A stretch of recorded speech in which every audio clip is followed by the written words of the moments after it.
Hello, hello, hello. Our clock was trying to escape. What's up tonight, everyone? Welcome, welcome, welcome.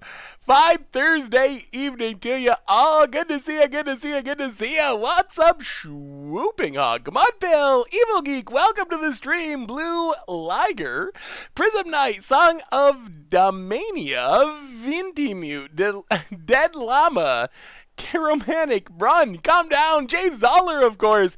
How is everyone this evening? Thursby, Hot Stuffing, Bloody Scythe, Abigail, Bearman, Pet Cherry. Oh my god, I am hyped tonight. Dominaria, just kidding, not Dominaria, Guilds of Ravnica. Oh man, spoiler season is absurd. So many magic cards during spoiler season. Oh man, it is looking so insane. That set is insane. Hey, welcome, Fedork. I'm glad you made it to the live stream. And thank you for watching on YouTube. Can you say scrappy scrounger? Something like that? I don't think that was my best scrappy scrounger, but... How is everyone tonight?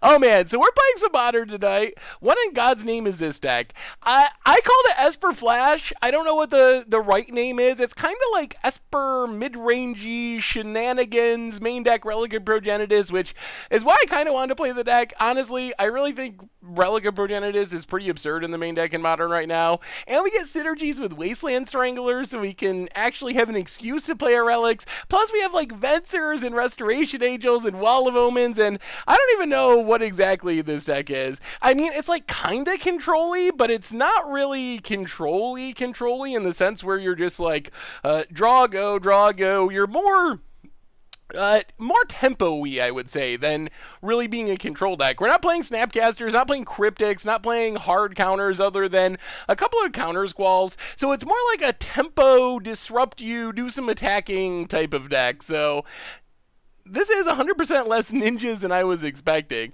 There are no ninjas in this. Panharmonicon week, it's coming next week. I haven't worked out all the details, but I do know Panharmonicon, Much Brew on Sunday, Panharmonicon, Budget Magic Monday. Against the odds, I guess if it's Panharmonicon week, it's a special episode, but it's probably safe to assume that special episode may involve some Panharmonicon action. A little cheeky! Welcome to the Fishbowl. Thank you for your subscription. Big scoops here for our new subscriber. I don't know if we'll play it for every stream or not, and it won't be every deck tech. I know that would be going a little too far, but maybe we'll do it for streams too. But expect lots and lots and lots of Panharmonicons on the way out the door. It won't be all standard. There's only so many standard decks, but we're playing Panharmonicon in celebration of it rotating from standard in various formats, so it should be fun. Yeah, Esper Shenanigans is a good name for it. So Relic, well, let's do our reminders, then we can talk about the deck, get into our league, then we can talk about Guilds of Ravnica. I actually might have to pull up the spoilers really quick. Otis so cool! Welcome to the Fishbowl. Thank you for your subscription. Big scoops here for our new subscriber. I can't resist pulling it up because there have been a couple of absurd cards spoiled today. Too late for the spoiler video, so I'm going to pull it up really quick because I got to go on a mini positive rant. Knight of Autumn is insane. This card is so good. It might not look like much, but that card is very, very, very strong. It is going to be a Modern, I'm going to say staple. The thing that makes this card so great is you can main deck it, you can play it with your Quarter Colonies, play it with your Collected Companies, but the challenge of Modern is there's so many playable decks and there's so few sideboard card slots that you want to find cards that are good in multiple matchups, and Knight of Autumn all of a sudden lets you have essentially like a Kitchen Finks and a Rex Sage. Like, Rex Sage is great against certain decks, Killing and Snaring Bridge, Affinity, Artifacts, Enchantments, but it's not good against straightforward aggro/burn. Then you have something like Kitchen Finks, which is great against aggro/burn, but doesn't help you get out from under Ensnaring Bridge. Knight of Autumn lets you play one card and remove those other cards, maximizing the number of sideboard slots you have, and it's a 4/3 if you need it to be. It can just be like a massive beater as well, which might make it main deckable. So I had to talk about that card briefly. The other one that I'm really excited for is Lazav. Lazav is so sweet. 2 mana 1/3, surveils when it enters the battlefield, pay X, becomes a copy of creature with that converted mana cost. In Legacy, you can like play a Phyrexian Dread Dreadnought for 1 mana, have it go to the graveyard, play your Lazav, have it copy that, just smash your opponent. You have Death Shadows and so forth in Modern, so many cool things. You could do shenanigans where you like copy a Vector Asp, which you can pay 1 to give Vector Asp Infect. So give Lazav Infect, then change the creature again to something that's like 10 power and one-shot your opponent like a Death Shadow. So I think this card is going to be just super, super fun. So I am, and that's not even counting like Doom Whisperer, which is just, the rate on that card is great. 6/6 fly trample for 5 is already great. Pay 2 life to Surveil too, which is maybe like draw a card-ish, roughly, in terms of value, which is also insane. This set is just, it is absurd. It is so good. It is so powerful. There's good commons and uncommons. There's good rares. There's good lands. It is insane. I haven't been this hyped for a set in a really long time. And I think I probably said that with Dominaria as well. But really, this set is looking really strong. What's up, Lucas Dawn? How are you? Good to see you this evening. Anyway. With that rant about how much I love Guilds of Ravnica out of the way. Oh, what's up, Quai? Let's do our reminders, talk about this deck, into our league. Then we can talk Guilds of Ravnica. We can talk. Have any of you been to an SCG Open recently? Hey, what's up, awesome dude?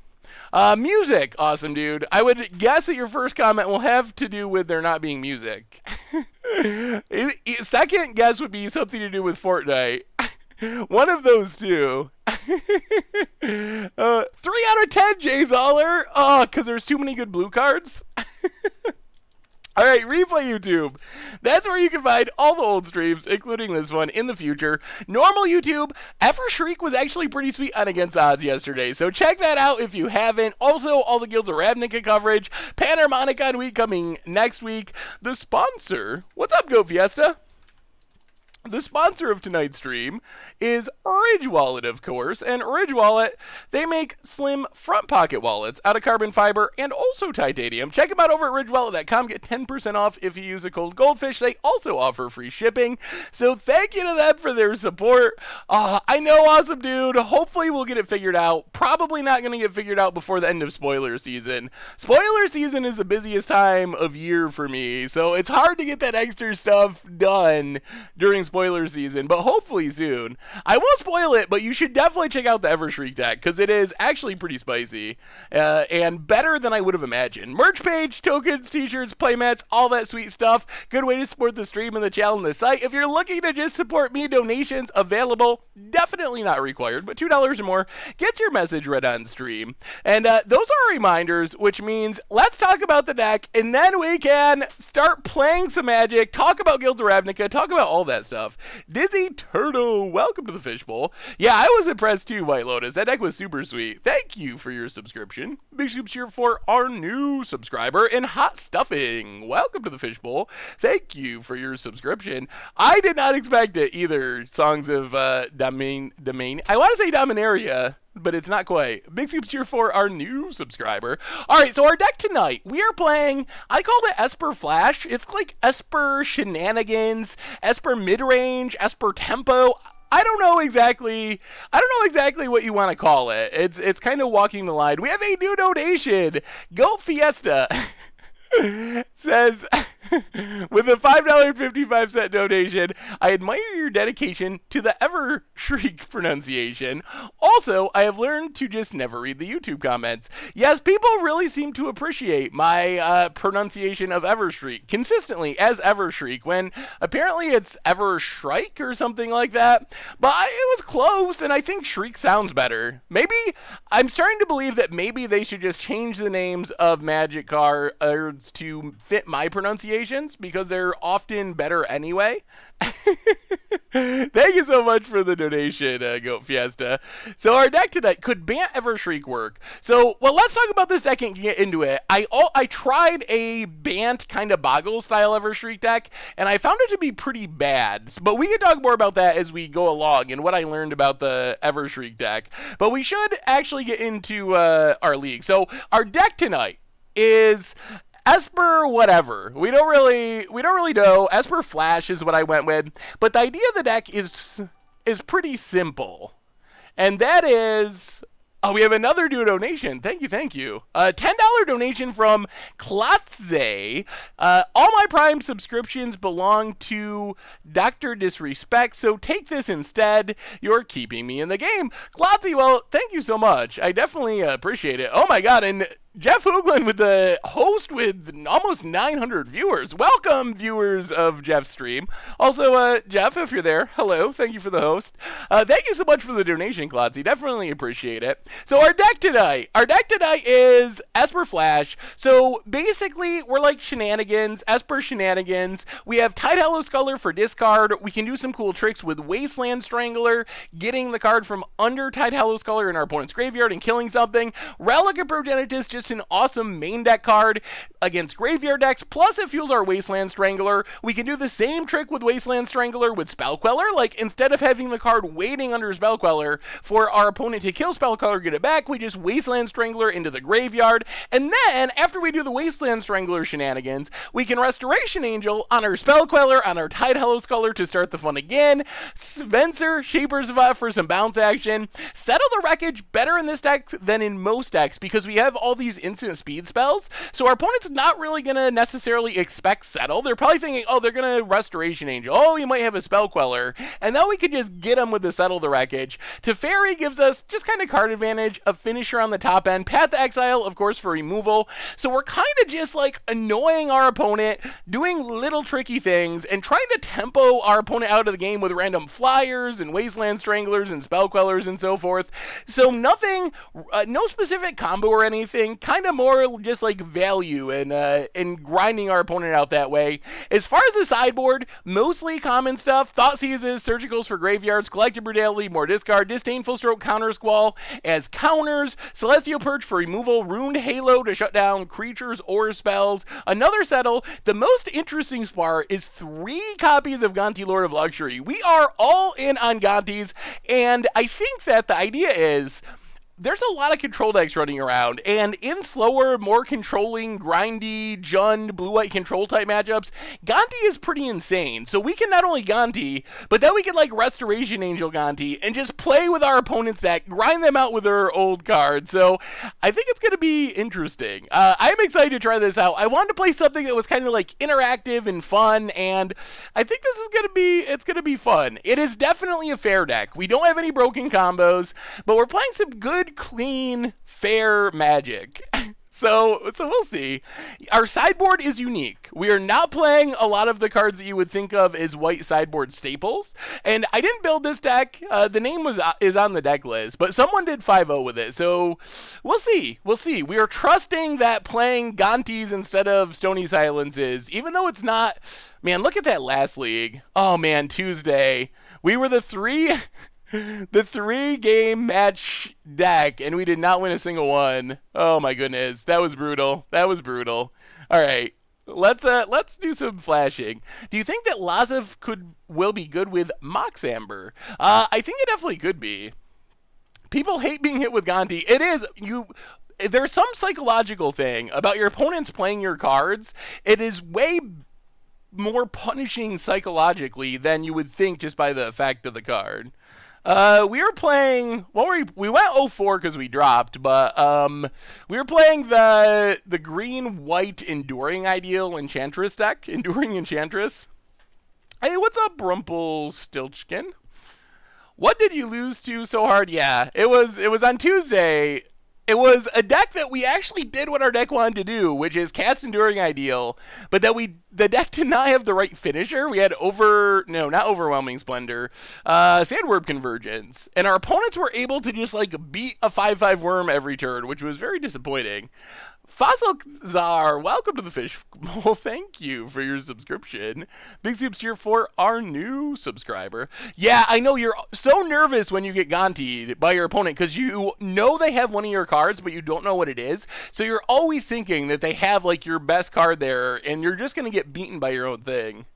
Also, Dovescape, yeah, that did not work. I think the deck, if it had just had like one additional finisher, I think the deck could have actually been pretty good, but it did not have that finisher, and it was not very good.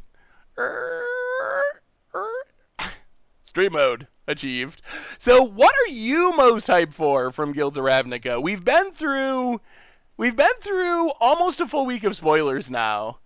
Jonathan Snow 21 for the 10th month in a row. Welcome to the Fishbowl. Thank you for your subscription. Big soups here for our new subscriber.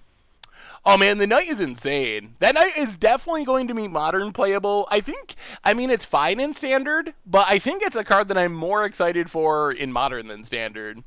Vraska is interesting. I mean, yeah, Assassin's Trophy is absolutely absurd. Dream Eater, that is a very interesting choice. Dimir cantrips, Surveil is looking pretty pushed. There are a lot of cards with Surveil, and I think Surveil is going to be a pretty strong mechanic. Yeah, Dimir's mechanic is definitely...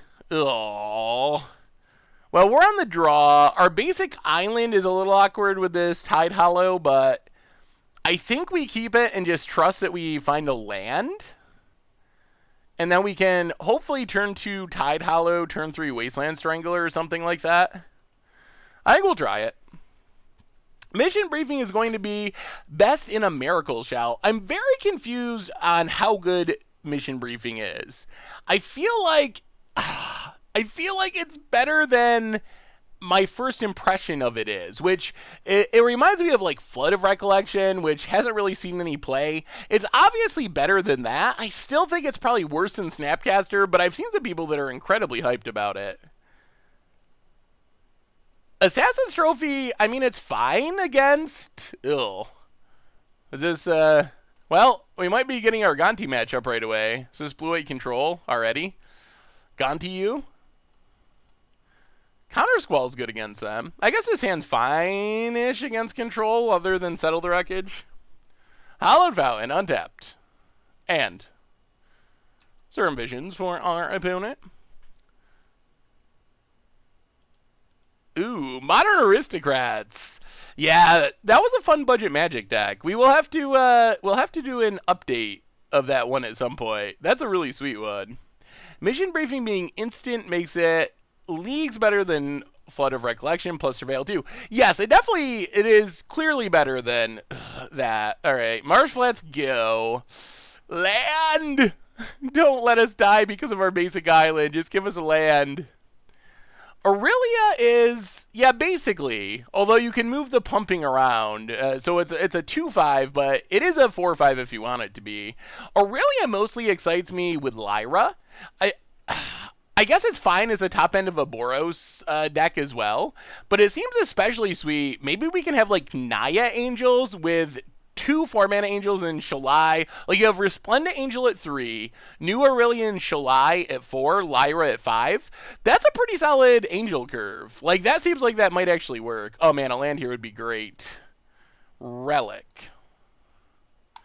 All right. Well, Relic, play Relic. Relic is not great, but it's better than nothing. We're probably just going to end up sacrificing it to draw a card, I assume, so we can try to find a land.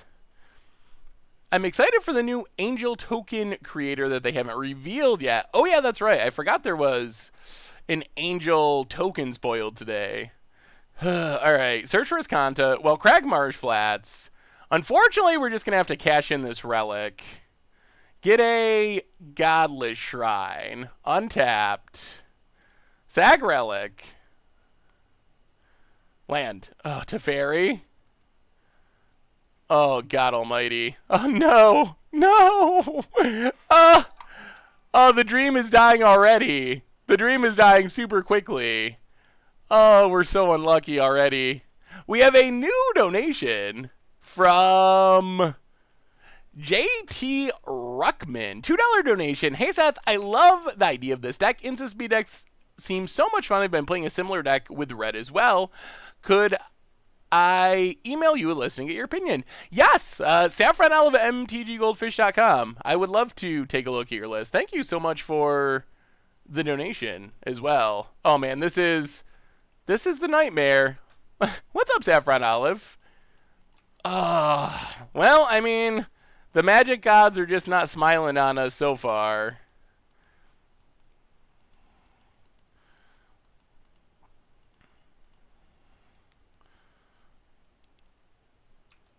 Okay.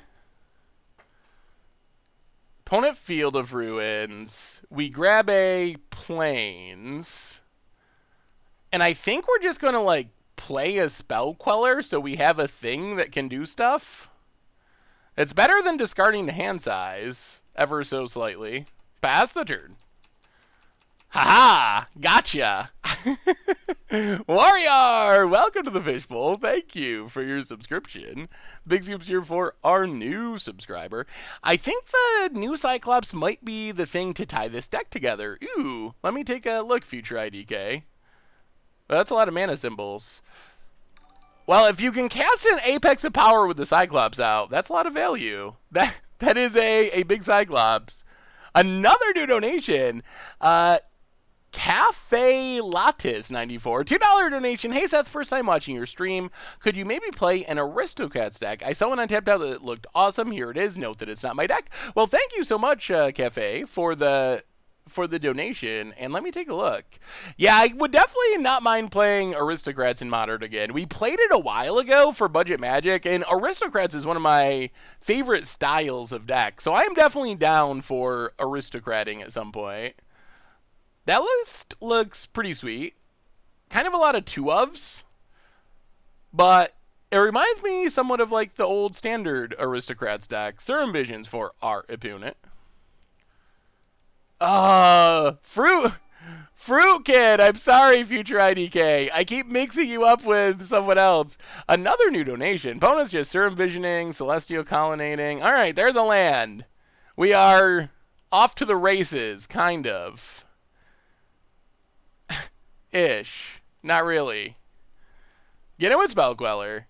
But we did hit a land. Pronounced Blue Liger. Thank you so much for the donation. Now we have a fair number of spoilers. What are your thoughts on power creep in Magic, especially as we go back to Ravnica for a third time? Thanks and love the content. Well, Blue Liger, thank you so much for the donation. And I think that in general, Wizards has done a pretty good job managing power creep. I mean, obviously, like, Assassin's Trophy, super pushed. But I feel like in general, Wizards has really done a good job not letting it get too out of control. Opponent's passing. Oh my goodness.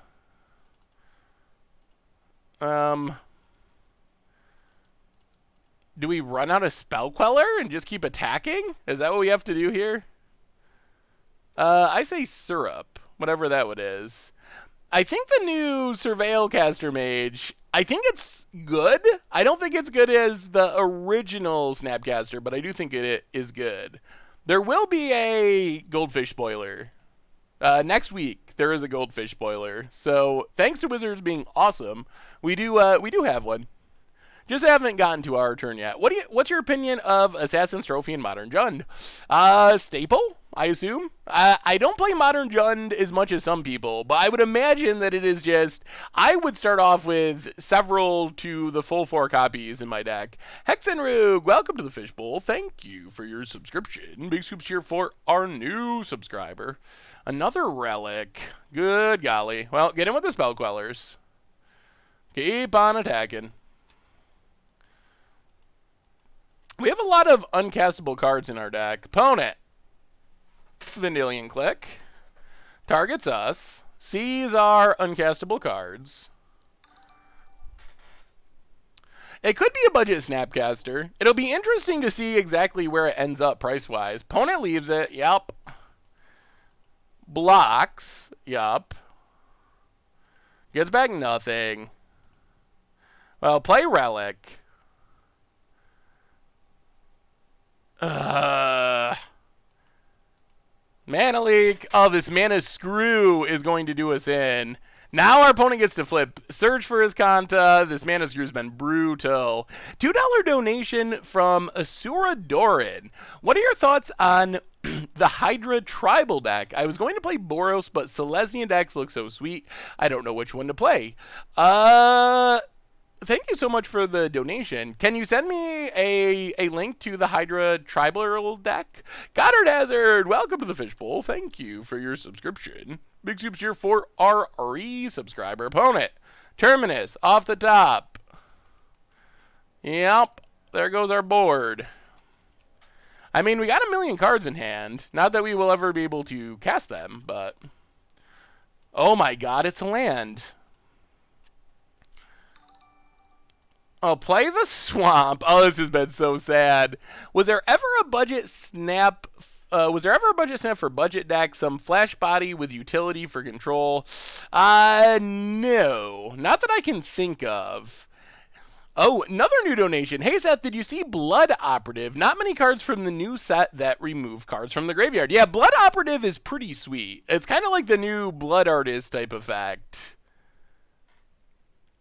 And I think it could actually be pretty good. The graveyard hate is relevant against all the million graveyard mechanics from Guilds of Ravnica, and return to your hand repeatedly is nice.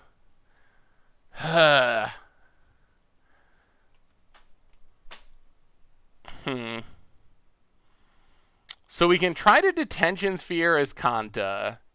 Opponent Cryptics. We can try to Tide Hollow Sculler. This mana has been absolutely brutal. Somehow we haven't drawn a single fetch. So we just haven't been able to deploy our hand at all. Ugh. What are your thoughts on the card Notion Rain, other than the fact that the art is awesome? Definitely very strong. I think it reminds me a little bit of like Painful Truce, of that type of power level. So I think it's a very strong Dimir card. Yeah, all right. Sure, go ahead and Cryptic us. Cryptic, flips his Kanta. We do have Field of Ruins in the deck, so we could deal with his Kanta eventually. Yup, his Kanta. Flipping. Opponent. Passing. Well, now we're finally drawing our lands. Unfortunately, our opponent has a flipped his Kanta. Tide Hollow Sculler.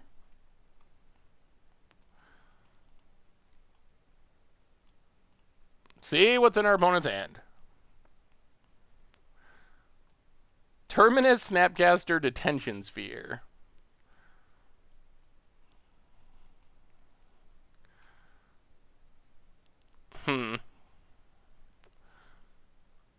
Well, take Snapcaster. Pass the turn. Opponent gets to start digging with his Kanta. Yep. I feel like the green-black Reanimator can be a thing in Standard, but do you think there are any good reanimation spells to use? We haven't really seen a good reanimation spell to use yet. Opponent, Path. Cracks. Hollowed Fountain. Tapped. Untaps. Field of Ruin. Opponent passes. Well, crack Marsh Flats. Grab a Watery Grave. Tapped. Opponent pass. Gets back Snapcaster. Yup. So we will take a Plains.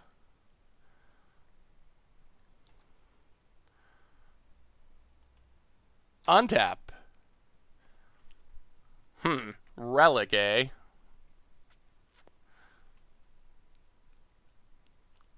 Well, play Relic.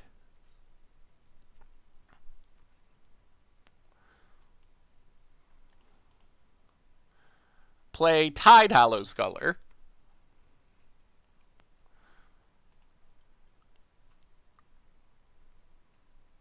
Take Detention Sphere.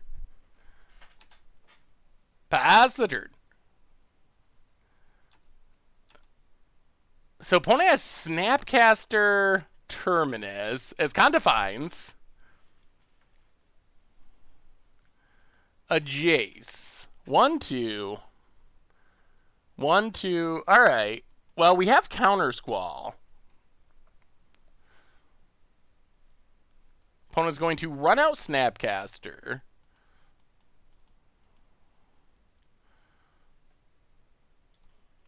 So we will just crack Relic. Draw a card. Yep. All right, opponent, what do you got? Do you top deck a counter? Yeah, we gotta get rid of the graveyard there. Many of Dominaria seems a lot more interesting in guilds. Yeah, with all the graveyard synergies, there's definitely some upside to it that wasn't there before. Shambling Vent. Opponent has Jason Terminus.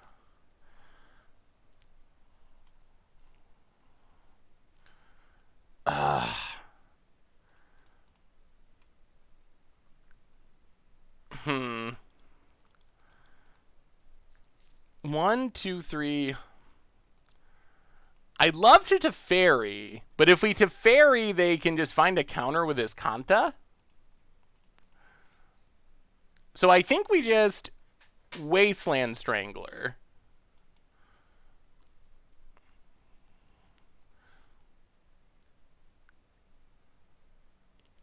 Opponent's gonna his Kanta, see what they find.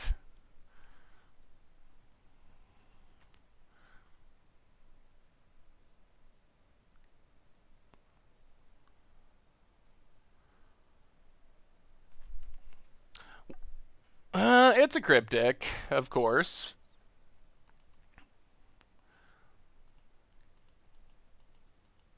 Cryptic, counter draw.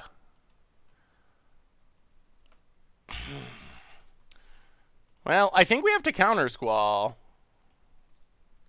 This does mean they get to resolve Jace. But we get to kill Snapcaster. Get rid of the Detention Sphere from Sculler. Go attacking. Hit our opponent to 8. Play Shambling Vent, pass the turn. Well, we'll see. They're going to have a Jace, but we can try to beat through it. Do you use any deck building sites other than Goldfish, like Tapped Out or Mana Stack? I use Goldfish. I use Magic Online for a lot of my actual deck building, but I don't use any of the other sites for storing decks. Thoughts on revitalizing the budget Leap Whip deck with additions from Guilds of Ravnica? Seems like it could be pretty good. Seems like it could definitely work.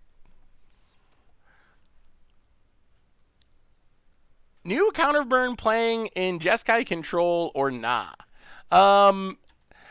Probably not. I don't think Jeskai Control really cares about... I don't think Jeskai Control especially cares about 2 random points of damage.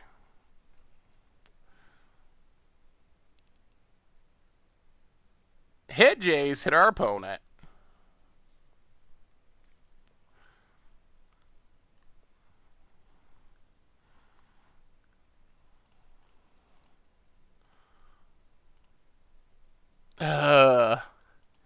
You know there's a Terminus on top. So that's what our opponent's doing next turn.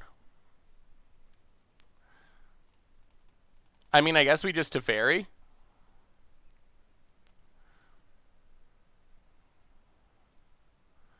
Opponent found another counter.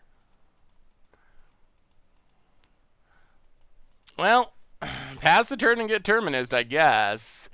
We would give our entire kingdom for a Field of Ruin to get rid of this Escanta. Knights of Autumn is insane. That card is going to be so good in Modern. All right. Board wiped for 1 mana. Oh, opponent also has a Jace. I see. They had a Jace last turn so they could brainstorm it back. Jace gets to brainstorm. I think it's slipping away. This Kanta is just straight up beating us. Well, play Wall of Omens. Draw a card. Well, we're hitting our mana now, unfortunately. Fire up Shambling Vent. Attack Jace. There's the Ghost Quarter. Yup. Grab a Swamp. Play Isolated Chapel. Pass the turn. Opponent is Kanta. We just started off too slow. It's pretty disappointing. Mentor's been pretty bad from a preview stuff when all they really need to do is give a card that gives Mass Mentor. Mass Mentor would be pretty crazy. Opponent finds more Terminuses. Brainstorms with Jays to put back the Terminus.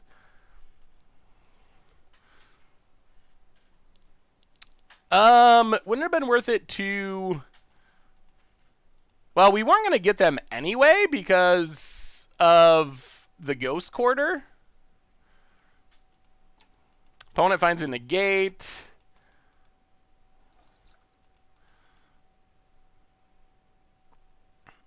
Well, play Colonnade. Opponent's up to 5 cards in hand. Pass the turn. The Uba Ninja! Welcome to the Fishbowl. Thank you for your subscription. Big Soups here for our new subscriber, Ops. To the bottom, draws a card. Ticks up. Gonna target us. Puts a card that we wanted to the bottom. Well, let's run out a Restoration Angel into a counter spell here. The Great Germ, welcome to the Fishbowl. Thank you for your subscription. Big Soups here for our new subscriber. I love how you have more viewers than the official Magic stream. I don't think the official Magic stream is still going, is it? Opponent has the counter. Settle the Wreckage, not good. Yeah, we're done. Get in with Colonnade. Our opponent has officially gained control of the game. Field of Ruin. Yup. Grab our last land. Flooded Strand and go. Oh, Kenji's streaming on it? That's cool. I know they were doing like a preview stream earlier. Opponent takes up Jace. Yeah, I think it's basically concession time. Opponent is leaving bad cards on top, and we will scoop it up. I think it's a little hard to judge our deck as underwhelming when we got mana screwed and then didn't really get to play Magic until like turn 7. So I think that it's hard to say that based off of a single game where you were mana screwed. It very well could be, but I think it's too early to call that. Corjonics, happy anniversary. Thank you, Corjonics. Second month in a row. Big Scoops here for our new subscriber. How often do people get salty with you on Moto? I'd love to see a compilation of all the salty comments you get daily. It actually doesn't happen that much. You would be surprised, but it happens very infrequently to me on Magic Online. Like, it does happen on occasion, but it doesn't really happen all that often. All right, against Control. Settle the Wreckage, definitely out. Path to Exile, also probably out. Counter Squall is good. This is a matchup where we want a Gonti. Gonti coming in. I would also like Surgicals, Disdainful. Man, we want like everything. Disdainful Strokes. How do we make all this stuff fit is the problem. That's a lot of cards we're trying to fit in. I think that it's... I mean, occasionally someone gets salty, but I think a lot of people know me at this point. So my guess is that I get less salt than the average person gets on Magic Online. Yeah, Strangler's a pretty easy cut. I'm wondering if we should actually take out all the pass. I guess we have Detention Sphere. We have whatever removal we steal from our opponent. Is going completely path-free too risky? Also, maybe Surgical. Surgical's probably not worth it. We have 4 relics already. So far, we've played 1 game, and we got mana screwed and lost, but it doesn't really mean a lot so far. Maybe something like that? Wall is some nice card advantage, though. Just like drawing a card is pretty relevant. Like, we do want stuff...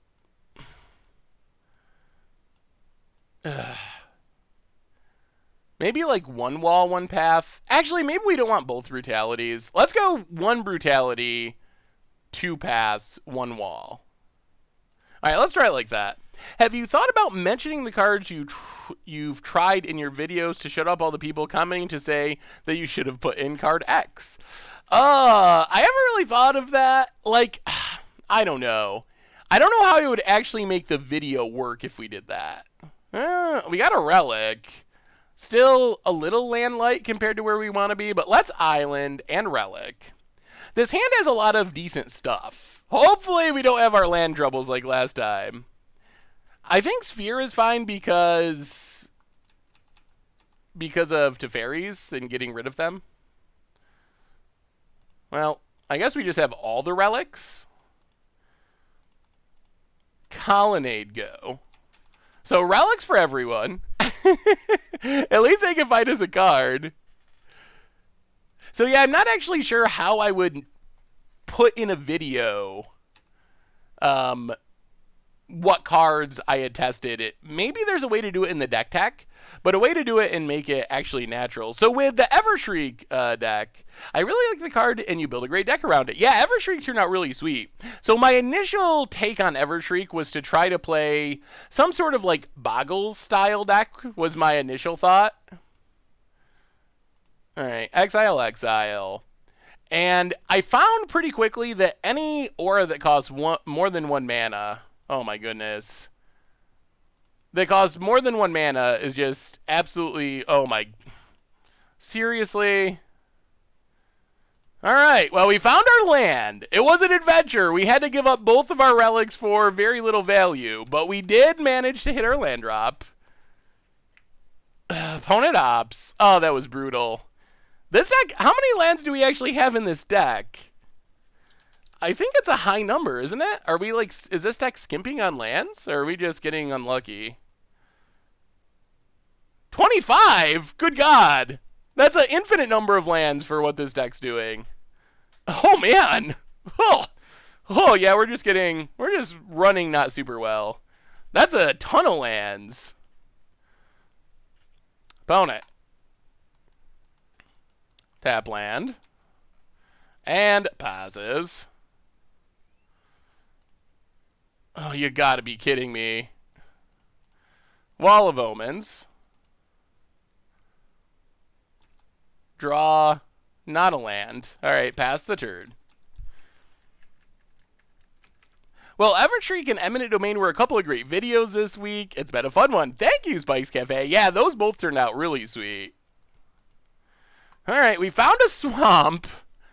We're not making it look easy. I will say that for Esper Flash. It is definitely not making this look smooth and easy. Vendilion Click. Well, I mean, I guess we Spell Queller it. They're going to take our Counter Squall anyway, so we might as well. Now our opponent can, like, Wrath and get back their Vendilion Click, but we can't just not play Magic. Ramjarino, welcome to the Fishbowl. Thank you for your subscription. Yeah, there's Teferi. Big scoops tier for our new subscriber. Tucks our Spell Queller. Gets back their Vendilion Click. Yep. Targets us.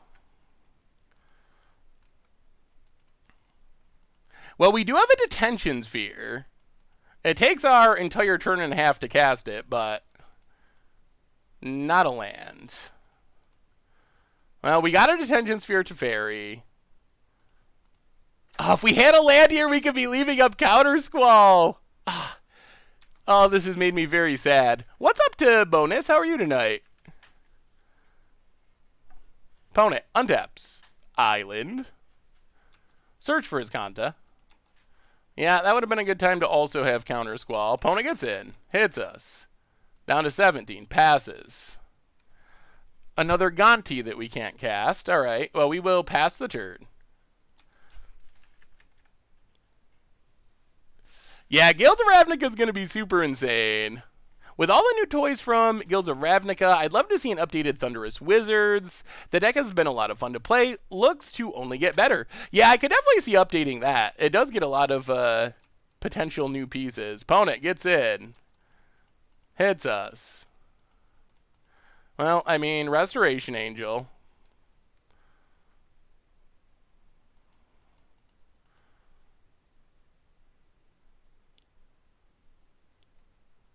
Cryptic. Counter bounces. And now they have another counter. Man, this... Detention Sphere.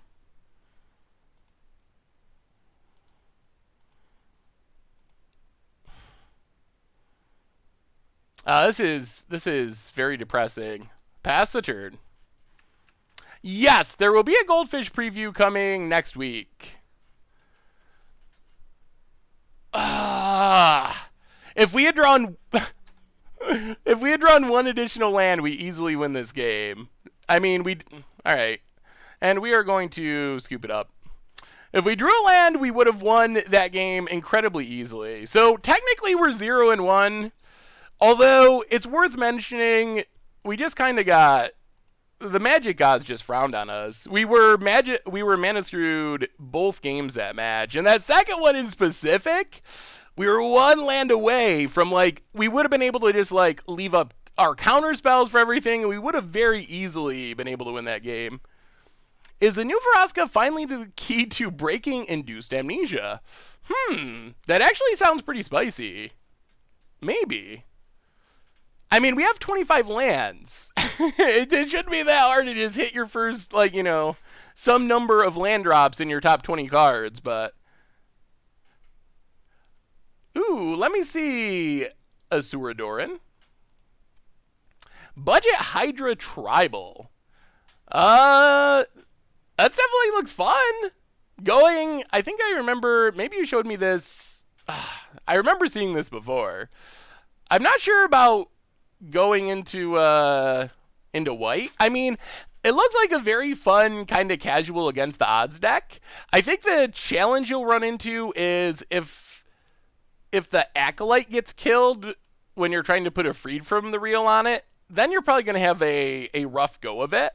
But if you actually get to go infinite mana, it seems pretty fun. On the draw... No 2-drops, no 1-drops. Lots of Wasteland Stranglers. Do we keep this? Yeah, the new Convoke Elephant, I think, is actually pretty good. And we're probably going to keep this. We can Spell Queller, I mean, assuming we draw land, we can Spell Queller on 3 and then Wasteland Strangler on 4. Ooh, blue-white Geddon for post-rotation. Do I use a Ridge wallet personally? I do have one. I still use my old wallet for cash. Ridge wallet, I really like it for the cards, and I like its slimness. I think it's really good for traveling and stuff. But if I'm going someplace like Magic card-wise where, oh man, please don't discard the 2 lands. Be good to us, Birdie Good Cree. Okay. I guess that's about even. The settle should be good. Opponent passes. Well, Shambling Vents go. We found a land. Okay, we're working towards a settle. So I like using it for cards. I don't like using it if you are carrying around big amounts of cash. But I think it's super handy and easy to carry in your front pocket. I think if you're worried about security and being out in the city and not wanting a wallet in your back pocket, Ridge Wallet's definitely the way to go. Ugh. Definitely the way to go for anything like that. Well, we have a path for the Angler. I've been brewing a Sultai Undergrowth deck. What do you think? Ooh, let me see. Weep for Humanity. Opponent. Passing.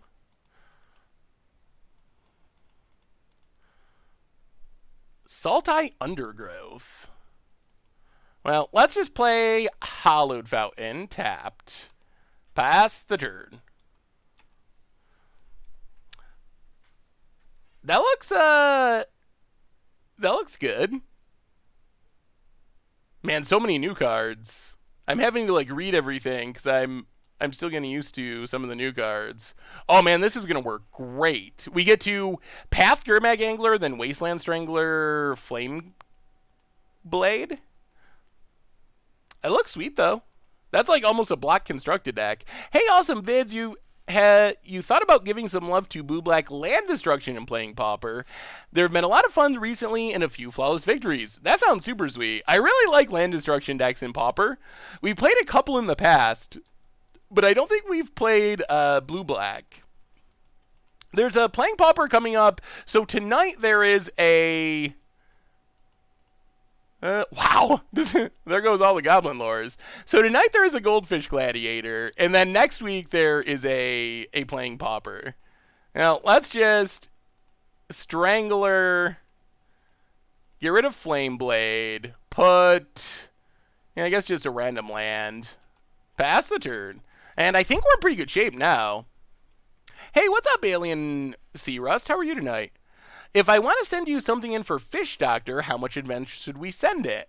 You can send it whenever. I keep track of them, so even if I don't do it immediately, I definitely I keep all of the Fish Doctor things I get in a separate file, so when it comes time to make an episode, I go and re-look over everything and figure out which one I want to use. So definitely feel free to send it to me, and if I don't use it immediately, that doesn't mean I'm not going to use it.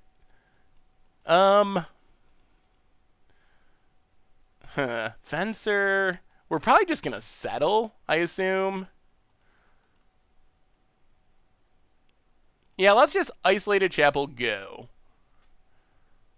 Actually, get in with Wasteland Strangler. Maybe we don't even need to settle. Yeah, I guess we probably should. Pass the turn. We could also just, like, resto. But getting rid of Bloodghast permanently seems nice. Yes, our deck is doing well this game. The Magic odds, I think, like, you just got to come to grips in Magic. It is a high variance game. So sometimes you just don't roll lands, and you just keep a smile on your face, tell your opponent good game, go on to the next one. Huh? Whoa. Opponent. That is very perceptive, opponent. Well, apparently our opponent figured out that settle is a thing. I'm impressed.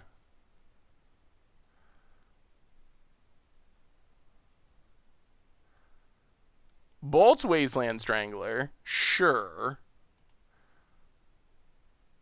Well, block the Bloodghast. I mean, we did pass with 4 mana up. Yeah, more bolts. Well, it wasn't the greatest value. At least we got the bolts out of their hand. Gets back Bloodghast. Opponent's out of cards, though. And this is where you see the power. Like, we haven't drawn... Ugh. Bad timing for that. We haven't drawn a relic yet, but this is the matchups. Like, 4 main deck relics is so insane. I guess maybe the problem is our opponent doesn't know our deck, so they see 4 mana, and instead of thinking, oh, Restoration Angel, Venser, they automatically think Settle. Collective Brutality. Gonna take our Settle. That's fine. Any chances Fire Song Sunspeaker is playable? There's some sweet new Boros damage spells. I want to build Fire Song Sunspeaker, Star of Extinction, and the new Spitmare Boros Reckoner. That is the card. That is a deck that I can't wait to build. I think it could even work on budget Magic. It'll probably be horrible, but man, do you remember when we played... Fire Song and Sunspeaker on Arena? And it was actually really sweet. So I think it could be awesome. So I'm really looking forward to that one. Hey, I'm doing well, Stoplight Man. How are you tonight? I think now our opponent is, since we know they don't have any cards in hand, we can just easily block with Shambling Vet, which is why I think they didn't attack. Before, there was a risk of a Lightning Bolt, but with them being empty-handed, there's no risk to snapping off the block. Wasteland Strangler. I wonder how many basics this deck has. We could... Well, play Field of Ruin. I would like to kill our opponent at some point. Maybe we just Wasteland Strangler Tide Hollow Sculler and just start or maybe we just, I guess we can just Shambling Vent Tide Hollow Sculler. I mean, I guess we're just racing. I mean, I guess that's fine. They can't block. They don't have any cards in hand. Fire up Shambling Vent.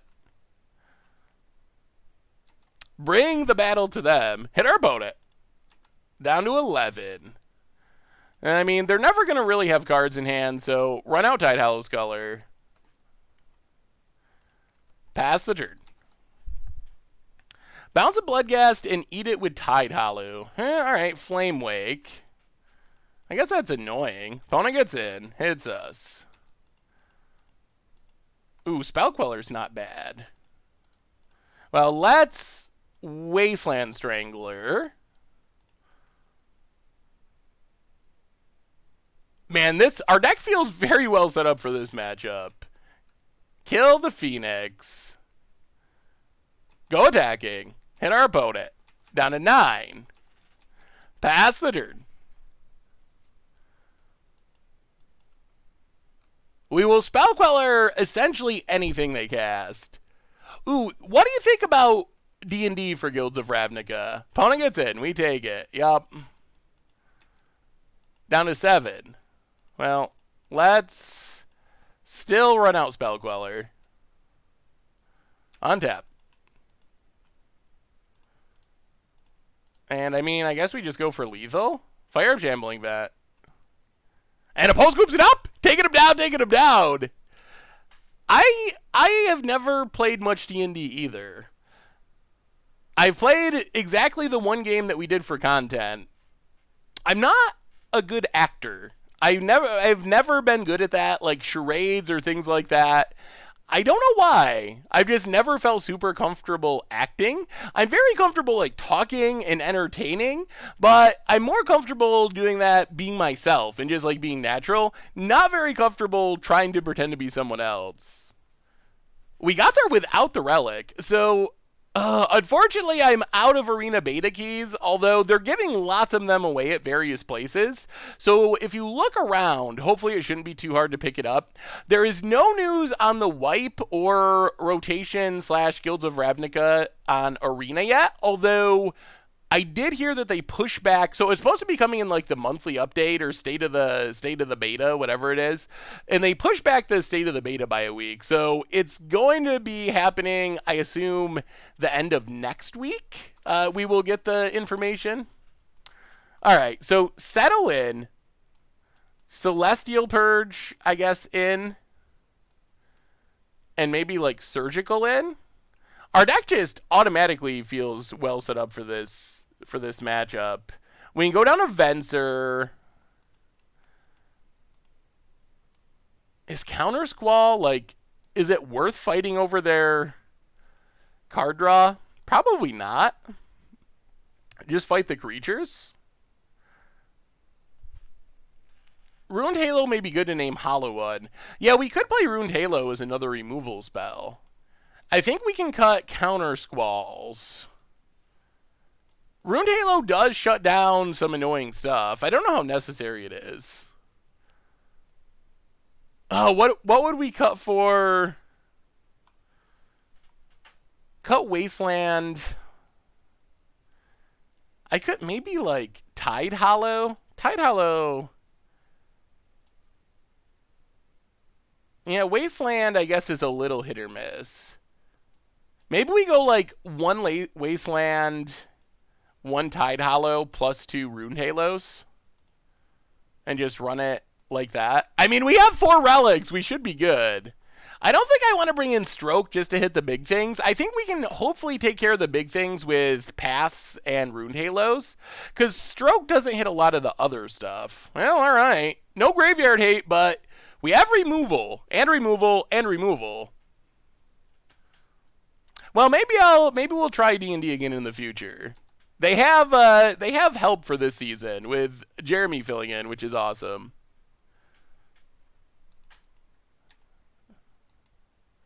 Ooh. Well, I mean, I guess we can just do this now.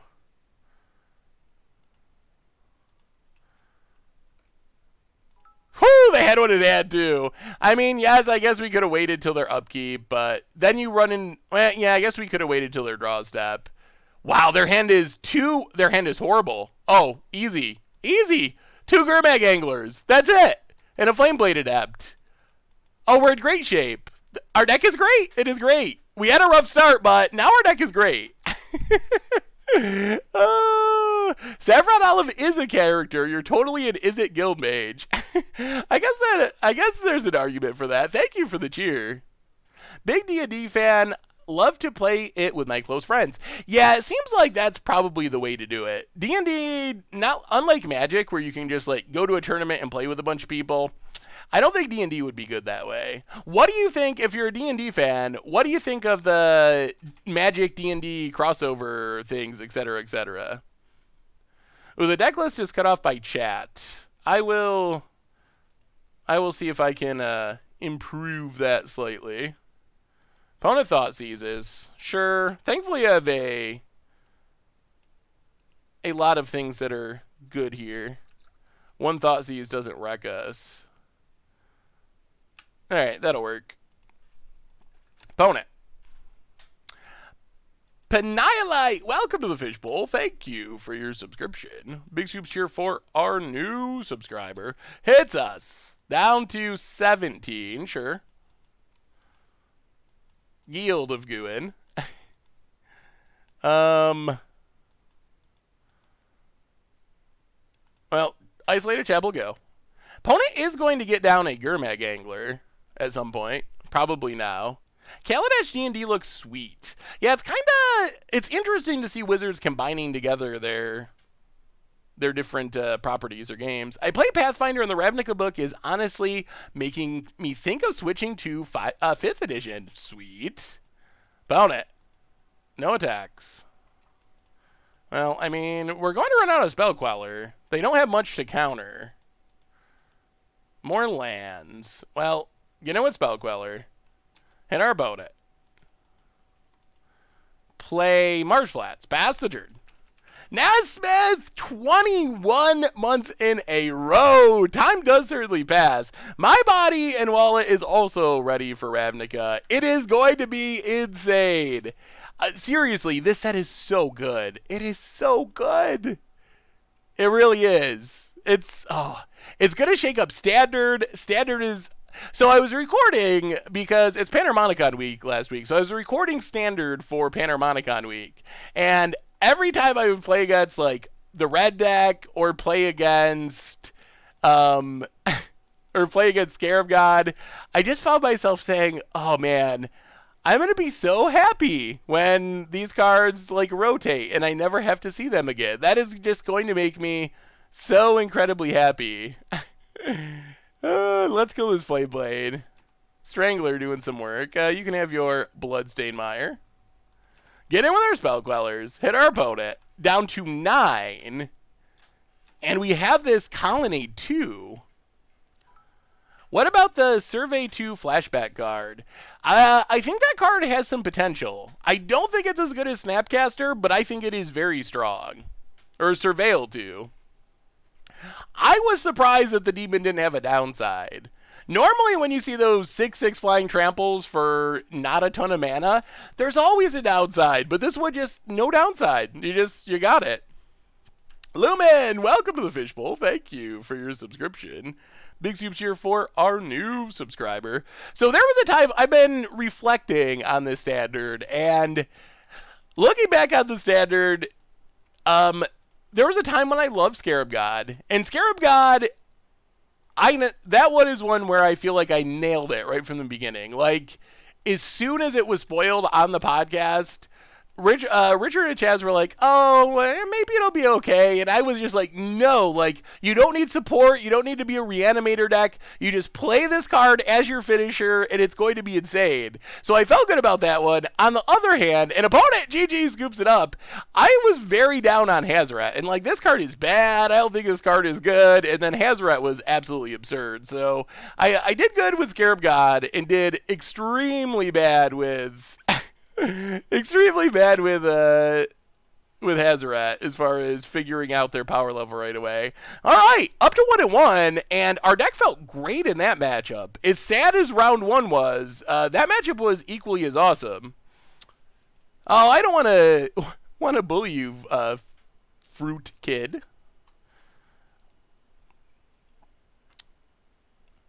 Oh yeah, Rekindling Phoenix. That was, I mean, the most infamous miss for me was still Jace Vryn's Prodigy.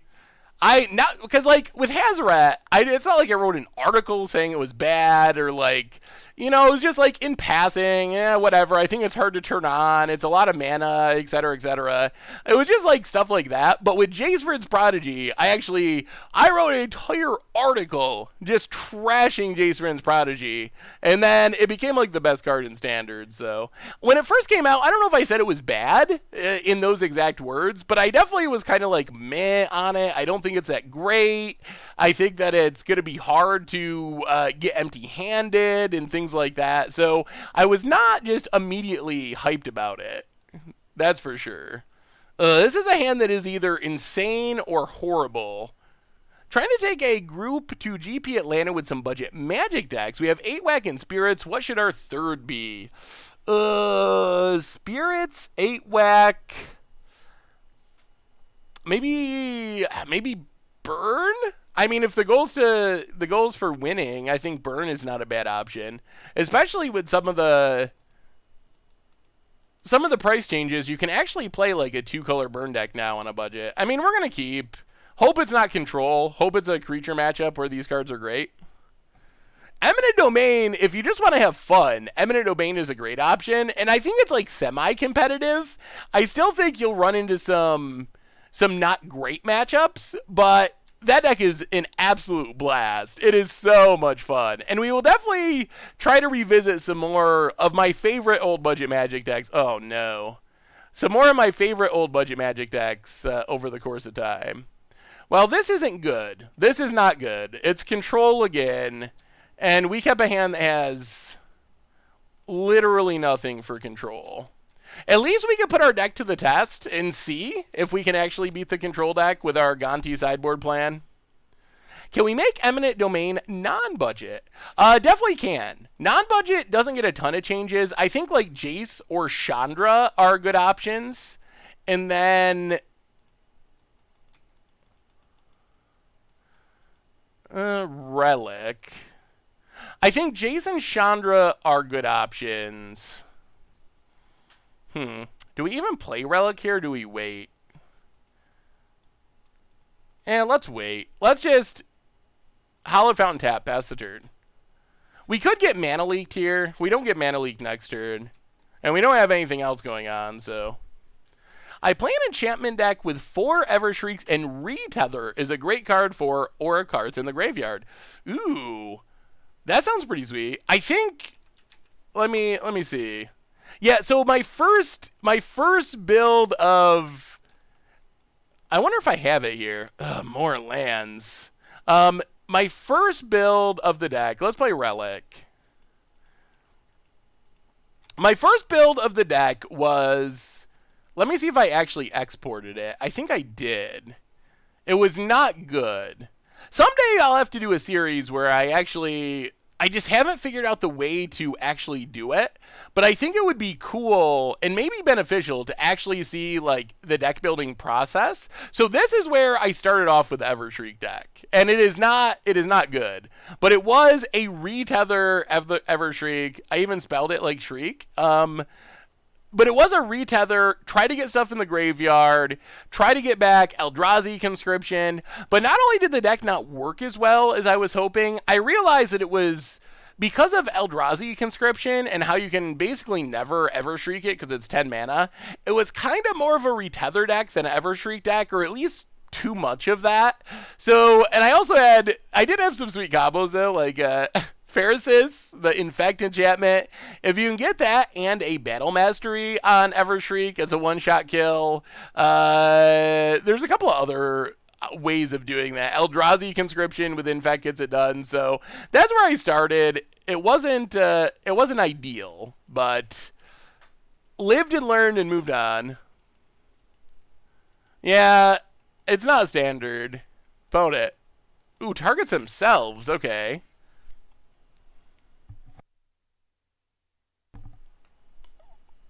Yeah, that version, I played some games with it and then was not impressed with it and kept tuning and changing and eventually figured it out. I was very impressed with Wreath of Guys. That was a card that surprised me out of the Against Odds deck.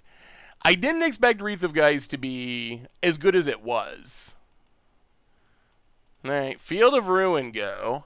Counter Squall's our first card that is actually kind of relevant in this matchup, so that's good. Probably going to have to path this click at some point.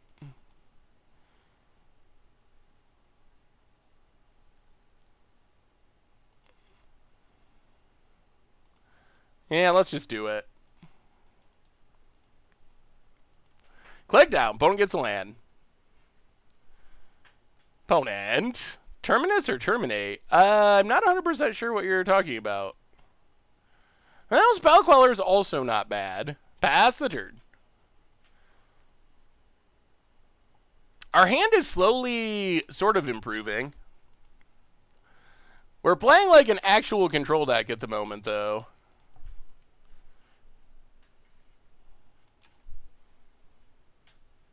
Why are we talking about Terminus? I'm so confused. A budget Death Shadow. Is it even workable without fetches and shocks? It is much more challenging without fetches and shocks. That's for sure.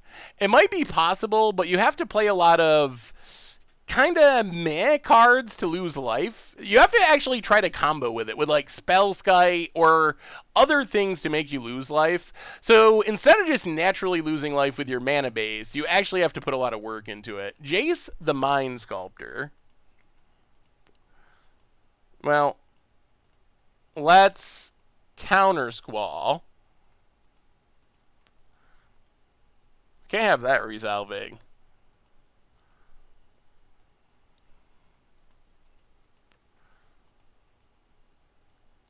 And then Cryptic.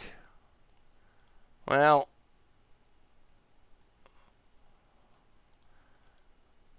I mean, we got to Spell Queller it. Actually, do we?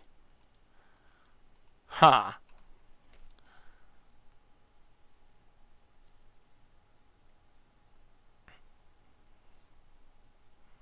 We could just let it resolve and then Detention Sphere Jace.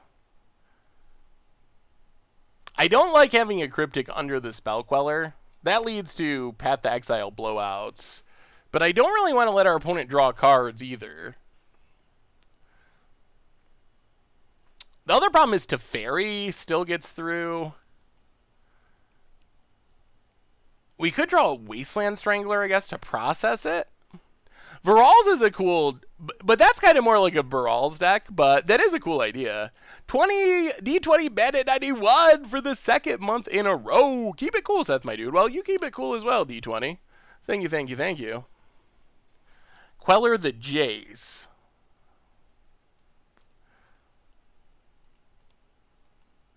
Is that less bad? I would rather have the Jace gone forever if we're going to do it. Yeah, we're not going to Queller the Jace. How damaging is one Brainstorm? And I guess I also get to draw from Cryptic. All right. Actually, yeah. All right, whatever. Go ahead. Go ahead. You got it. We're going to let it resolve and then just Detention Sphere. I think that this is better. Because we don't have many ways to use Detention Sphere, but we have lots of ways to make use of Spell Queller. So I think I would rather play it this way. It is annoying to let our opponent get a Brainstorm in, but it's not even a great Brainstorm. They don't have a fetch land.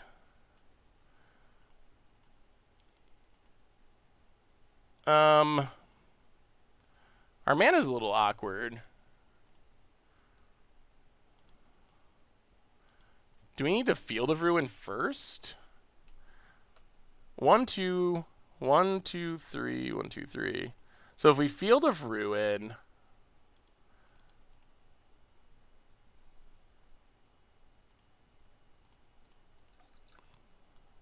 boom, crack.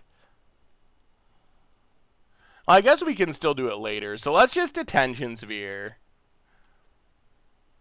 Get rid of the Jace. Neo Nerd, welcome to the Fishbowl. Thank you for your subscription. Big soups here for our new subscriber. Yup. Field of Ruin number 2. We are pretty scared of a Teferi here. Teferi would be pretty bad. And Spell Queller doesn't answer it. Upkeep Field of Ruin. Well, let's exile.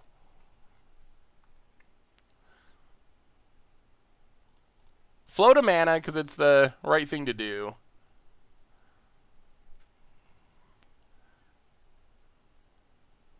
Grab an island. Alright. Come on. Please no. No Teferis. Yeah, opponent does want the shuffle. I don't know if anyone's mentioned it yet. I just got here. But last night's Against Odd had the most egregious pronunciation error in a long time. Yes, I do realize that people did not appreciate Shriekmaw. It makes sense, though. Oh, what's up, Derpgo Attack? Hello to you. Shriekmaw makes more sense to me than whatever the other thing is people said. Bonet. I mean, we need extra white and extra blue. Vendilion Click. Well, let's Spell Queller.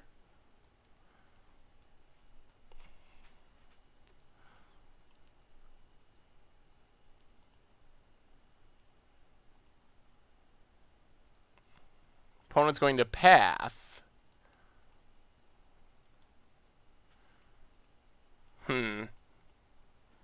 Well, exile the Opt.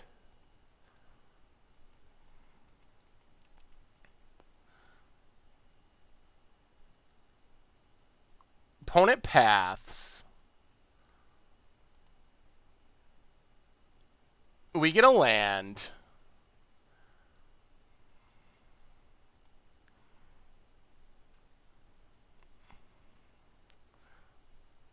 Opponent Vendilion Click.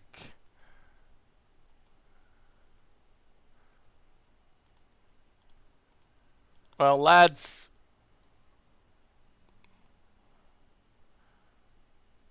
blow up the Ghost Quarter.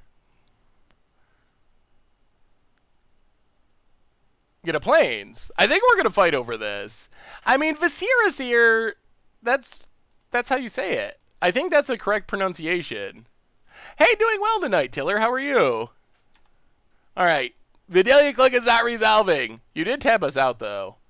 Oh, my lord. All right, Vendilion Click is resolving. Well, we fought the good fight. We're getting all the lands out of our deck. All the lands are out of our deck. This feels like a matchup that should get better after sideboarding. We have a lot of cards that aren't great in our main deck, and a lot of cards that should be better after we sideboard. Opponent keeps a settle. Viscera. Hey, happy birthday, Alice! How are you this fine evening? Thank you for stopping by on your birthday. Out of the cards from the spoiler season, what are you most hyped for Commander? Lazav, probably? No. Not Jace. Not Teferi. Opponent was so excited they were casting Enduring Damage. It's another Jace. This is, I mean, we hit our lands, but this is going similarly to the first time we played against Blue-White Control. Maybe this is just a bad matchup. We absolutely just stomped Hollowood. Stomped him into the ground. But now we're the one getting stomped.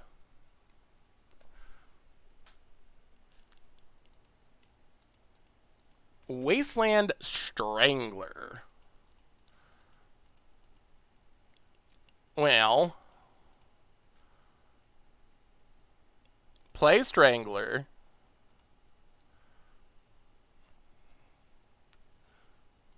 Kill the click.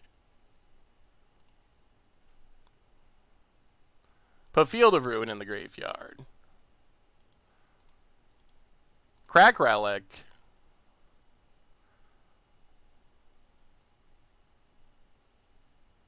Okay. Strangler. Kill your Snapcaster. That's something, I guess. Flooded Strand in the graveyard. Pass the turn. All right, we're strangling for you, Jace. I like the blue-red Spirit card that allows you to tutor for instant or sorcery. Yes, that card is actually really good. I misread it at first. When I read it at first, I thought it was instant or sorcery. But after realizing it's instant and sorcery, that card is actually very, very strong. I hope we have one land left. We're getting low. We do. Exactly one.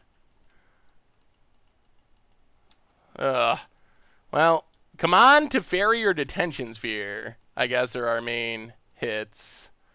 Well, Wall of Omens gives us a redraw. Land. Marsh Flats go. Yup. We're getting close to the scoop point. Close to the scoop point.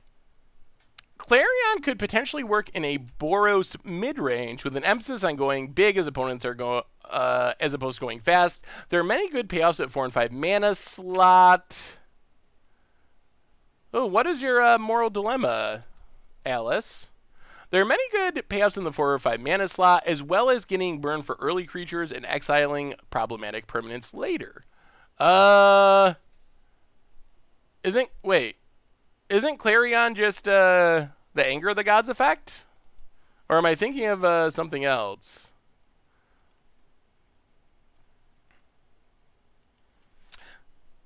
Opponent. Passing.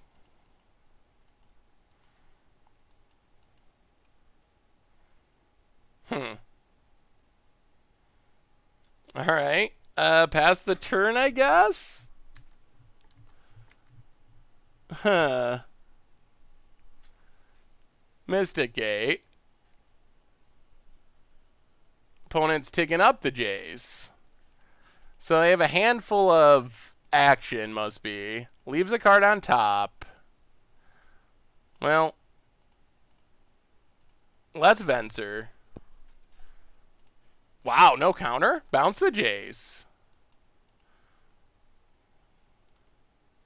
Cragmarsh Flats. Whoa!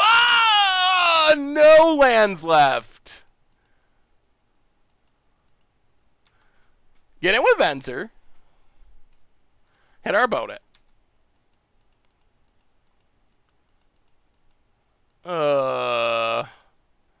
Resto. The new blue-red split card seems to fit in my Nakuzar. I like the instant allows you to Grave Scry, then cast instant or sorcery. Yeah, that card is very good as well. There's a lot of sweet commander stuff in this set. Tidallo's color.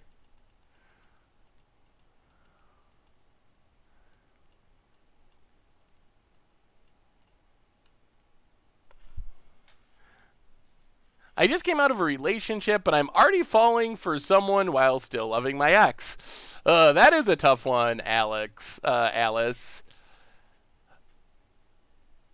It is, going in and out of relationships is definitely, it is hard and it takes time. Oh no. Opponent. Cryptic? If they Cryptic, we're going to scoop.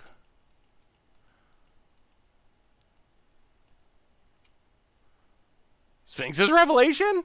What is happening? What are they? Oh, Logic not. All right, we're gonna call it. We know they have Jace. They have the Angel. Yeah, blue-white control has not looked to be our strong suit. Good news is we get to bring in Thought Seizes. We get to bring in Disdainful Strokes, Counter Squalls, and our secret weapon, Aemilian Gonti, Lord of Luxuries. Go down Wasteland Strangler. Go down Settle the Wreckage. Go down to Path to Exiles. Do we want Brutalities? Maybe go up a Brutality for a wall. And Brutality for wall. Let's try no walls. Let's try, I mean, we just want to Gonti people and steal their Jaces. That's all we want to do. That's all we want to do.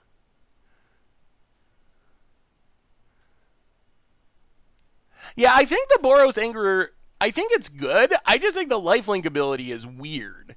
I mean, I can see how it's just all upside, so it's not a bad thing. But normally anger effects, they typically show up in like control or mid-range fighting against aggro, and the lifelink makes you think of like an aggro creature heavy deck, but it can be something where you have just some creatures with enough toughness to survive and have it be pretty good. Queller's good. Queller's very good in this matchup. Yeah, I mean, we don't really have a lot of legends in the main deck or historic permanents. I guess we have Relic, but I don't think Wrath is enough just for Teferi and sideboard Gontis. Boros is weird. I think Boros is the, I don't want to say weakest. I think they have the weakest mechanic of the guilds, or the one that I'm least impressed by. I think Mentor, I mean, it's fine, but it isn't as exciting to me as some of the other ones. The Vraska deck is interesting. Ooh, all right. I mean, Tide Howler, Counter Squall, Spell Queller. This looks about like what we were hoping for in our deck. Shambling Vetgo. Yeah, I like the Vraska Induced Amnesia deck. That's definitely spicy. Urk Asylum! Welcome to the Fishbowl. Thank you for your subscription. Big Scoops here for our new subscriber. To make matters worse, the person I fell for is my neighbor in my college accommodation.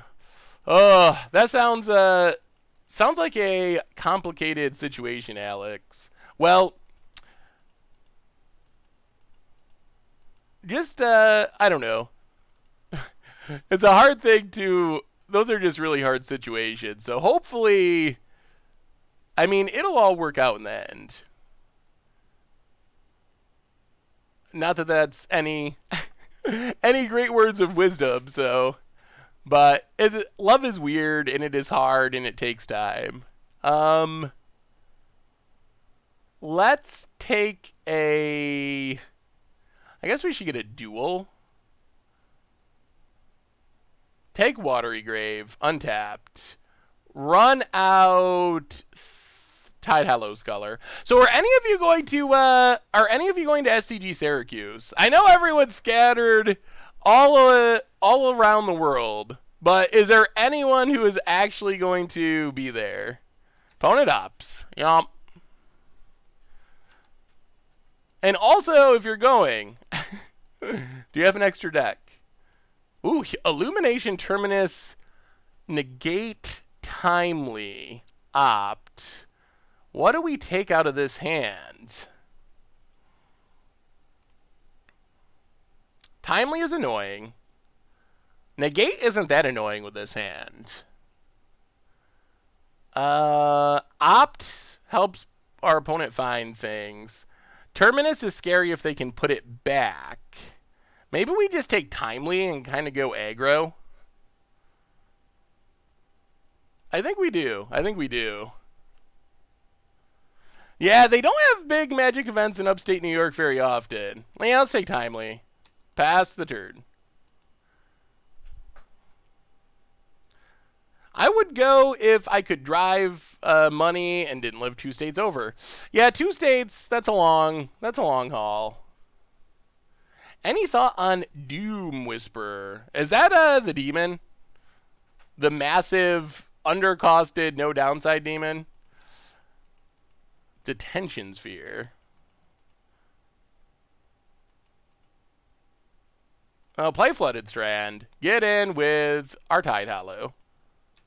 And our opponent. Down to 15. Pass the turn. Opponent ops into ops into ops.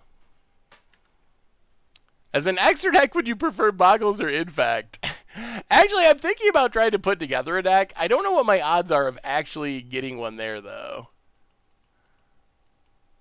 Opponent. Wall of Omens.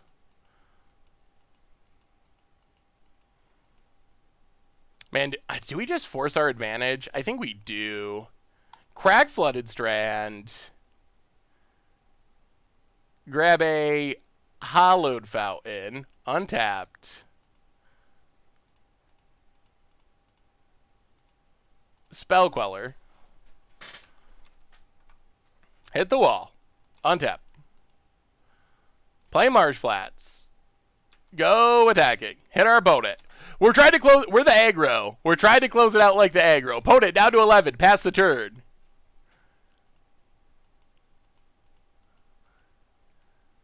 Opponent.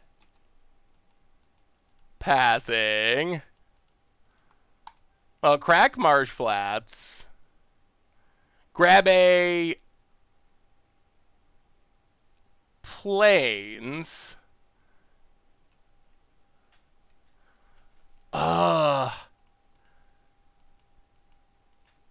There's blowouts that could happen. Let's just untap. I was thinking about Restoration, but Path on Queller to get back Wall of Omens.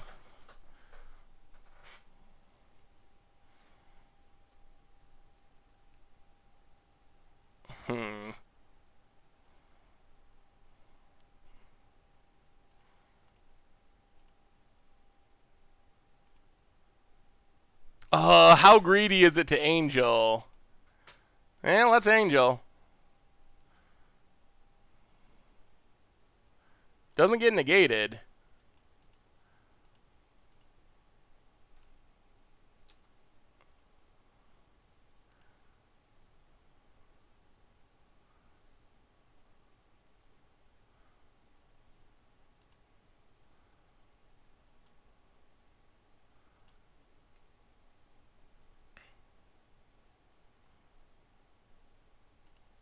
Oh, we have to? Ugh. That's not the greatest of experiences. Opponent still gets their wall. And they still draw a card. And they still have a path under our Queller. And there was Gonti too. I'm kind of regretting casting the Restoration Angel. It is a threat though. Harold Zoidberg! Continuing the gift sub for Anorix. Welcome back to the Fishbowl. Thank you for your subscription. Big soup cheer for our new subscriber. I can hook you up with a hotel room cheap with friends and family plan. I have Mardu Pyromancer. Can email you the deck. Oh well, thank you for the offer, Smith. We didn't have a choice but to exile path. That's just how it works. No, there's not a window to do it differently, unfortunately. We should just not have cast the Angel, period, I think. When am I coming to the UK for a GP? That I don't know. Oh my god, here they come. Path. We get a Island. Gets back Path. Yeah, this kind of was a blowout. Although it does mean we're going to get to Gonti and hopefully get something awesome. Gonti get a, I guess a Swamp. Opponent. All right, Gonti. It's all up to you. Ooh. Oh, can we do everything? One. We can't.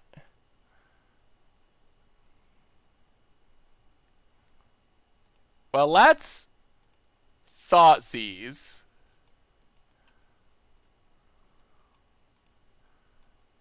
Opponent negates.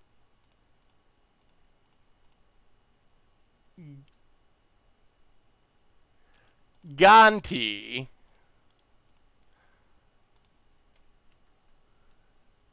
Come on, something good. Give us a Jace. Ugh, well, I guess we're taking a Lyra. That's not a Jace, but it's not the worst. Have you seen the price of a paper copy of Time Spiral? I bet it's absurd. Like, every silly reserve list card. But I haven't actually looked at it recently. There's the Jace. Ugh. Brainstorms with Jace. Well, maybe we're okay. We do have the detention sphere.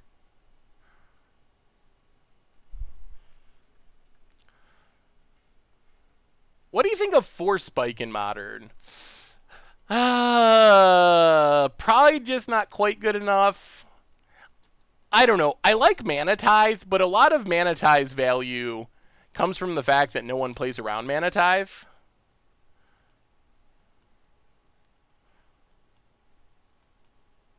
Well, let's... We're also getting in danger of running out of time.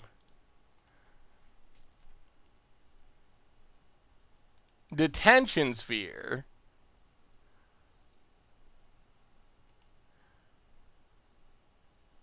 Get rid of the wall.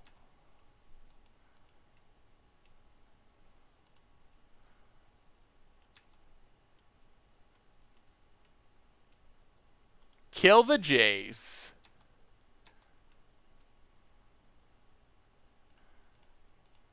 Yeah, we got a counter squall. Kill the Jace, pass the turn. Found it, untaps. Colonnade. Well, we have a Field of Ruin for that. Opponent passes.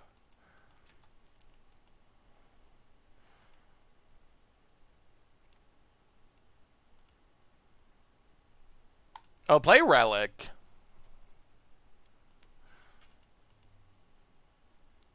Go to combat. Attack. I'm worried about Snapcaster. Get in with Gonti. Opponent down to 7. 1, 2, 3, 4, 5. Yeah, let's just pass. Hey, see ya, Eric Asylum. Thanks for hanging out. Opponent, Illumination, draws a couple cards. Oh! Oh! Whoa! Whoa! Miracles of Terminus. That's less than ideal. And gets back timely? Oh, God. That's not good. That is very not good. Well, maybe we should have Field of Ruined earlier. Maybe I should have seen that coming. Maybe we should have Field of Ruined. I was thinking that our opponent kind of got us. I was thinking that our opponent would have put back the Terminus, but instead they put it multiple cards down. Yeah, we'll have to crack the Relic at some point. Yeah, I was thinking we were safe and they didn't have one when it didn't come last turn, but putting it another card down and using it with Illumination, tricky opponents. Well, crack Relic. Counter Squall is not the worst. Untap. Play Isolated Chapel. Play Lyra. Germany, welcome to the Fishbowl. Thank you for your subscription. Big Soup's here for our new subscriber. What else runs Relics in the main Go Fiesta? With this blowout, how far back did it set us? Fairly far back. Opponent's going to take our Counter Squall. I assume. Tide Hollow Sculler.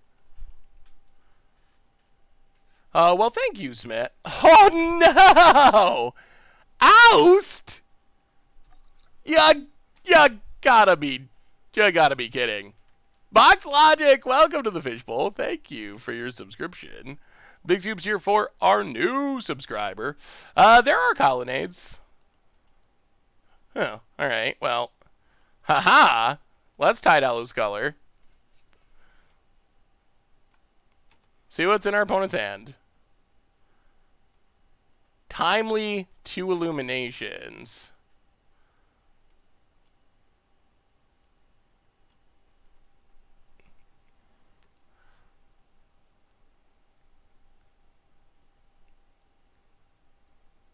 Well, take a Timely.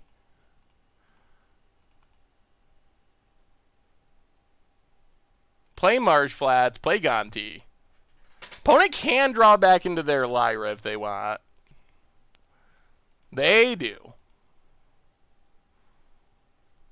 So they drew the Lyra and one other card. Cycles Illumination. Alright, give us something good. Opt? Really? That's the best you could do, Gonti, is an opt? Oh no, Gonti. Gonti. We were hoping for a little bit more than an opt. Opponent, it's a Lyra. Uh-huh. That's not good. We're going to lose to this Lyra. How did we end up with an opt? Well, that's opt. We definitely do not want Godless Shrine. Collective Brutality. Well, play Tide Hallow's Color. Opponent found a Spell Snare. Kill Vendilion Click. We're going to have to draw, I guess, Teferi? Like, Teferi plus something. We don't have many outs for that. What do you think of Price of Fame might be good enough for sideboards, or is it just limited fodder? I think there's a chance. I think it's even possible that Price of Fame is main deckable. If there are enough legendary creatures like Lyra running around, it's actually extremely strong. Running out of time. Running out of time. Go attacking. Running out of time. We got one turn to draw something. I can't believe they had opt and then illumination to draw it from Arganti, and we don't have many hopes left. Our hopes are getting very small. It's a swamp, and that's the game. Wow. Wow. Good lord. Good lord. All right. All right. So far our experience with this deck has been, it is not good against blue-white control. Or maybe it's us and it's better than it looks, but we have beat non-blue-white control. Thank you for the cheer. Have not beat any non-blue, or have not beat blue-white control, though, and we've played it twice, unfortunately. A quick reminder before we jump into the next round. Yeah, who suspects opt? Who plays opt? The sponsor of tonight's stream, Ridge Wallet. They make slim front pocket wallets out of carbon fiber and also titanium. Check them out at ridgewallet.com. Get 10% off with the cold goldfish. They also offer free shipping. So thank you so much to them for their support. Yeah, we got ousted right out of that game. If you could design your own Magic card, what would it do, and what would be the card's stats, assuming it's a creature? It would be, designing Magic cards is another thing I don't think I'm very good at. I actually would have to think about that. They should bring back the Invitational. That would be sweet. Do you think I should play 2 Kira, main, and Modern Merfolk with the new green-black removal spell? Maybe? Like, is that really that different for you, though, than any other removal spell? Like, I don't think there'll be more removal in an absolute sense. I think that if Jund is playing the Assassin's Trophy, they're probably cutting other removal spells. So I don't think you're going to just run into more removal in a broad sense. The Green Umbra, welcome to the Fishbowl. Thank you for your subscription. Big soups here for our new subscriber. Guys, how the board could be sweet. Something to improve blue-white control would be nice. Because it hasn't felt, like, it feels like we auto-lose game 1, and then, while I'm sure we have a chance in games 2 and 3, Gonti was not that impressive. It was a Lyra that our opponent was able to steal back in an opt. I was thinking that it was just going to be like game winning. We were going to hit like Teferis and Jaces and it would be so sweet. But instead we were just getting like very minimal value. Alright. Teferi Path Counter Squall. That seems reasonable. Assassin's Trophy wrecks the Island Walk plan. Ooh. Okay, so like, how does it wreck the Island Walk plan? Like blowing up your own island? 3-mana Panharmonicon. I actually would love for them to print a Panharmonicon for death triggers. This better not be control again. Alright, not control. Well, this probably means our Teferi is going to get discarded. Swamp. Alright, see you later, Teferi. Shardless Agent would be sweet in Modern. Baleful Strix would also be super sweet. What would you name the reverse Panharmonicon? Huh. What's Panharmonicon in reverse? Let's get a Hallowed Fountain. But I think that would be cool if you doubled death triggers. Mars Flats, go. Spell Queller is not the absolute worst, depending on what our opponent's doing. Hey, welcome, Bizian. I'm glad you managed to make it to the stream. Welcome, welcome, welcome. Yeah, blowing up Spreading Seas, alright. But then Kira doesn't really save that, right? Kira doesn't protect your Spreading Seas. What's the name of the creature that stops ETBs from firing? That would be the Anti-Panharmonicon. That is Anti-Panharmonicon. There's a couple of them. Hushwing Griff. There's also Torpor Orb. Yeah, let's take Watery Grave tapped. Ooh, Relic, eh? Well, unfortunately, I think we gotta wait. I'm a little worried about a Liliana. So I think we gotta wait till next turn for Relic. So pass the turn. Leave up Spell Queller. If we can get down this Teferi and start drawing cards, it would be pretty excellent. On the other hand, if this is a Blood Moon, that would be pretty scary. We're going to have to be aware of that if this is Mardu Pyromancer. Alright, Liliana. So we will Spell Queller. At least temporarily stop Liliana. One more counter to get this Teferi down, maybe? Well, get in with Spell Queller. Hit our opponent.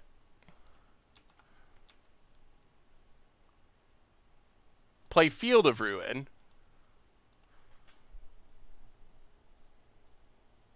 Play Relic of Progenitus. This is another matchup where main deck Relic is not bad. Start eating away. And let's see if we get down to Teferi. And see if it just gets immediately Dreadbore. But still. Pass the turn. Oh yeah, record is not updated. Good call. We got to put in loss number 2 to blue-white control. Apparently the nemesis of Esper Flash. So another question. Have any of you, even if you're not going to the SCG event this exact week, alright, terminates Spell Queller. Gets back Liliana. Yup. Cracks Bloodstain Mire.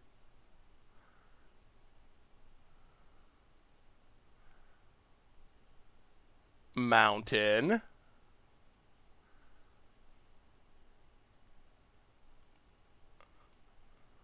Let's crack Relic.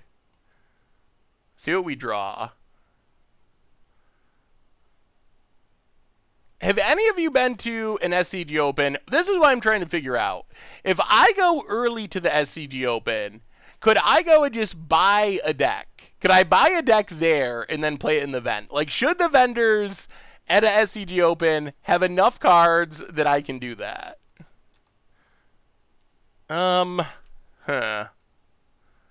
Resto or Path?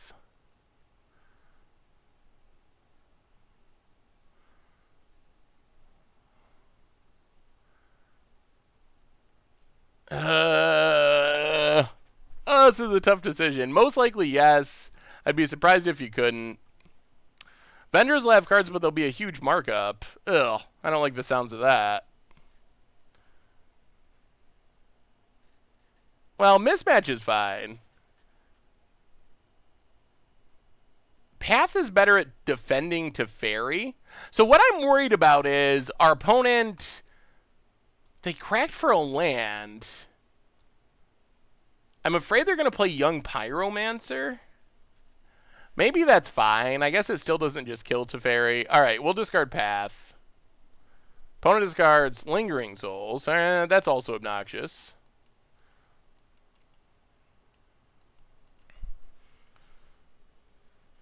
The problem is the SCG event is Saturday. So I made this choice way too late. Have Wizards people ever contacted you for anything? I talk to some Wizards people sometimes. Like they're pretty decent. Like if you have a question or something of communicating. Well, play a swamp. Play Teferi. Draw with Teferi. Pass the turn. Untap. Untap.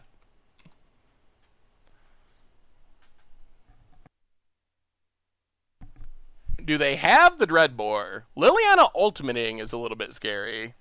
Hey, what's up, Optimus Prime? How are you? They do have the Dreadbore. Uh-oh. Well, now this Liliana could just be a game ender. Takes up.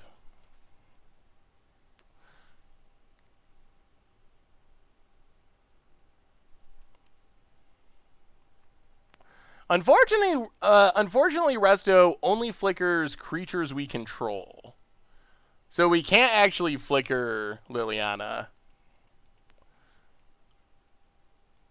So we could draw another Teferi. We could draw Venser. Those are our main outs. For the 20th month in a row. Hey, Seth, I didn't get Jumpcaster Mage. You didn't get Jumpcaster Mage, but what do you think of Mission Briefing? And is Sultai Midrange going to be the hot new deck in Standard? I think Mission Briefing is very strong. I don't think it's quite as strong as Snapcaster, but it is a very strong Magic card. Opponent passes. Oh. Huh. Man, I really want this Teferi to live. So we can Teferi tuck Liliana, but then Teferi dies. We can Teferi draw. We can... The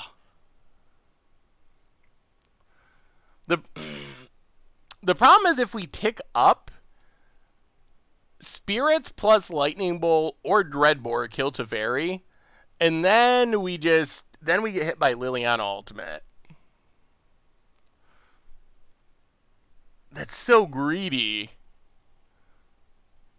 I mean, I guess maybe we can just play through Liliana Ultimate.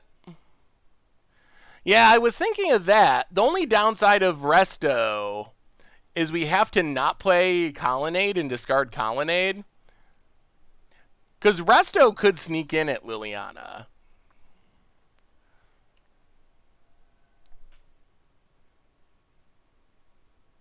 Yeah, we would have to not... If we're going to go on the Resto plan, we'd have to not play Colonnade.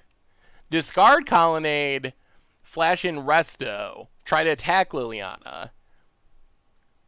And then we'd have Teferi left over.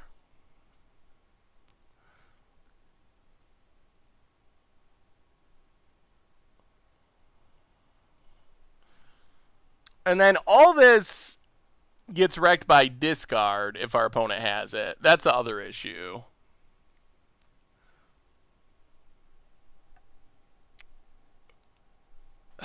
Resto, discard. I feel like this decision is basically the game. Like, or very close to that impactful. Like, this is a really huge decision to make correctly.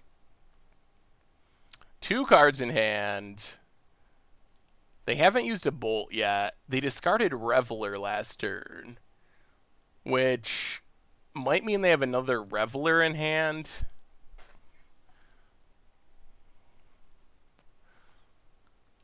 Colonnade Resco doesn't really do it, because then they leave back a Spirit to chump.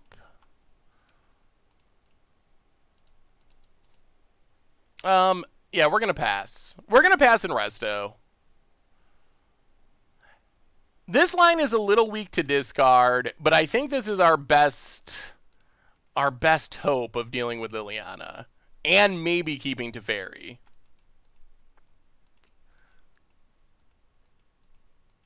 We're also not weak to Inquisition. It's just Thoughtseize, which is a little upside.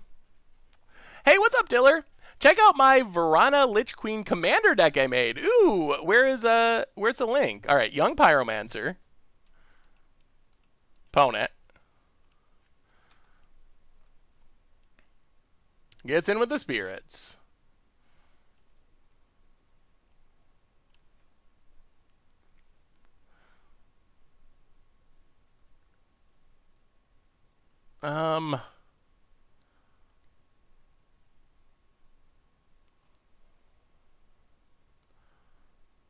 Okay.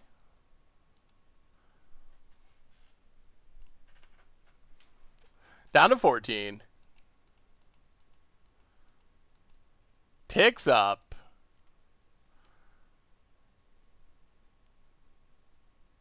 We discard Colonnade. Opponent did have a Bolt, so Teferi would have died. Well, run out, Resto. Man, good thing we didn't block the Spirit. It would have died there, too. Untap.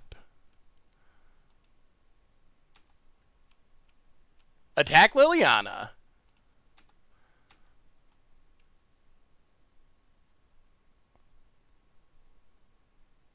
Down to 3. Play Teferi. Draw with Teferi.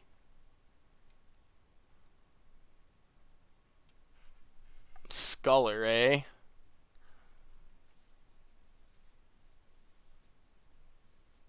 I'll pass the turn.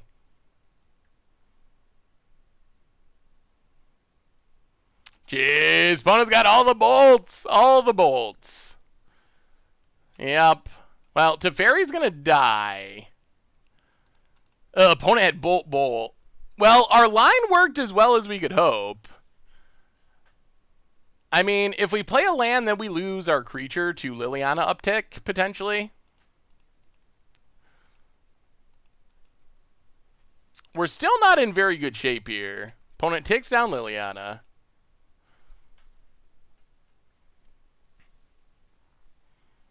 We lose Teferi to a Bolt at any point, so we should have taken the risk last turn. Opponent gets in, gets in. Gets in. Gets in. Yep, down to 12. Venser, eh? Venser's cute. Well, play Field of Ruin. Play Tide Hollow Sculler. Zukala, welcome to the Fishbowl. Thank you for your subscription. Big Scoops here for our new subscriber. Opponent's holding a land. All right. Well, pass the turn.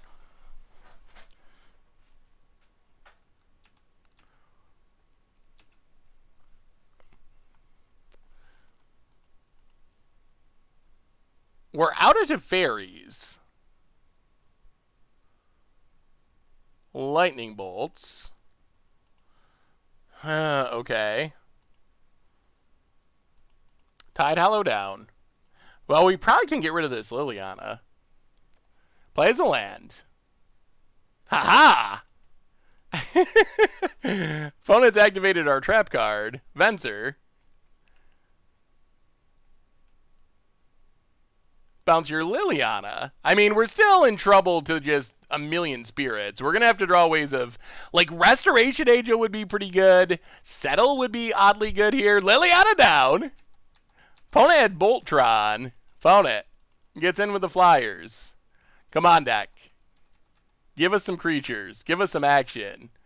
Oh, Resto would be so sweet. That would be our best one. You don't like Bounce Lily? I mean, we get rid of it permanently. I don't know how we're going to get more value than that out of Venser. That's not a creature. That doesn't help us survive. Pass the turn.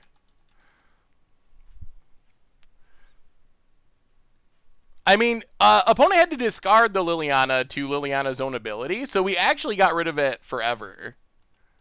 Uh-oh. Opponent getting frisky while blocking Elemental. Down to 7. At least we shouldn't have to worry too much more about bolts. While playtesting a deck on Untapped, I faced an opponent with a spicy blue-red deck that used the new Phoenix Gutter Snipe and a buttload of cantrips to beat face. That sounds super sweet. I wonder if that new Phoenix will actually be good.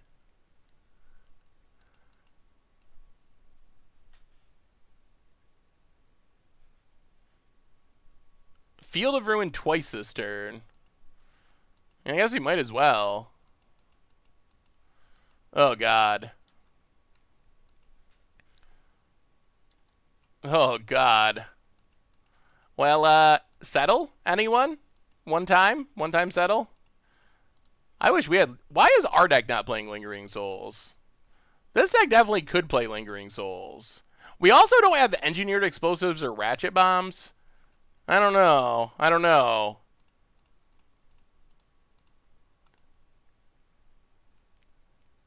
I don't know about this deck. Is there a reason why Goldfish doesn't do any cube content? There is no specific reason for that. It's definitely something that could happen in the future. Well, give us something, deck. Relic. Redraw. And scoop it up. Take out white. White's still a big portion of our deck. That if we took out white, what would we have left? We'd have an entirely new deck. I think our white cards are... Our non-white cards are one Venser, Wasteland Strangler, Counter Squall, Relic. I mean... Yeah, I mean, we stayed alive for a while. So we can bring in another Settle. Ugh, this feels rough. We don't actually have a clean answer to... I mean, I guess Settle is our answer, but we don't actually have just a way to wipe the board of tokens. I guess we could try to keep the graveyard in check with Relic, which sort of works. Celestial Purge feels fine. More Counter Squalls might be good. As for going down things, it might just be Wasteland Strangler. Strangler's a little odd. It kills Pyromancer, which is good, but that's the only card it's good against. Yeah, getting rid of Liliana was definitely sweet. No, unfortunately you can't rune Halo tokens. You have to name a card, and tokens are not technically cards. So you can't name, like, Spirit Token. It would be sweet if you could.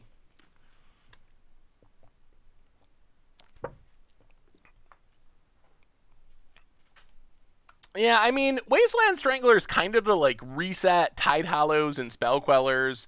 We don't have, like, an abundance of blank. I guess we can just go down... Wait, I guess we also have Detention Spheres, which helps. That is sort of another answer to a board full of tokens. Wall of Omens is also kind of so-so. Maybe we go up to Brutalities. Those can be nice 2-for-1s. Maybe something along these lines. I guess we could also Surgical Lingering Souls over a Relic. Maybe we go down one Relic for a Surgical. Since we don't have Wasteland Strangler, then we don't need all the Relics as much. Yeah, this seems about right. Yeah, I guess Detention Sphere is kind of our declaration in stone. I don't know, I think you are behind if you aren't flickering creatures for value. Pyro Engine is good at removing our value engines. That's true. Maybe taking out the... I just don't know how much we can kill with a Wasteland Strangler. That's my main concern. Wasteland Strangler, it seems like it only is really relevant against exactly Young Pyromancer.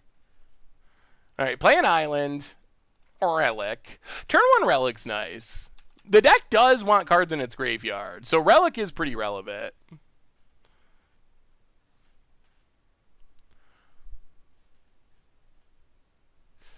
So are any of you playing Magic this weekend?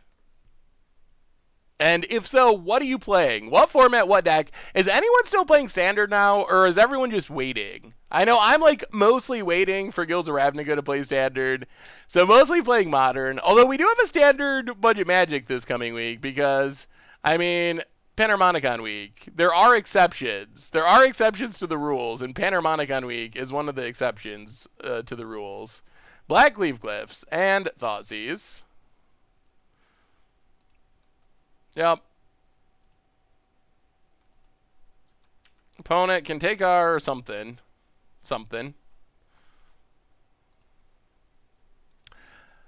Ooh, Legacy at Syracuse.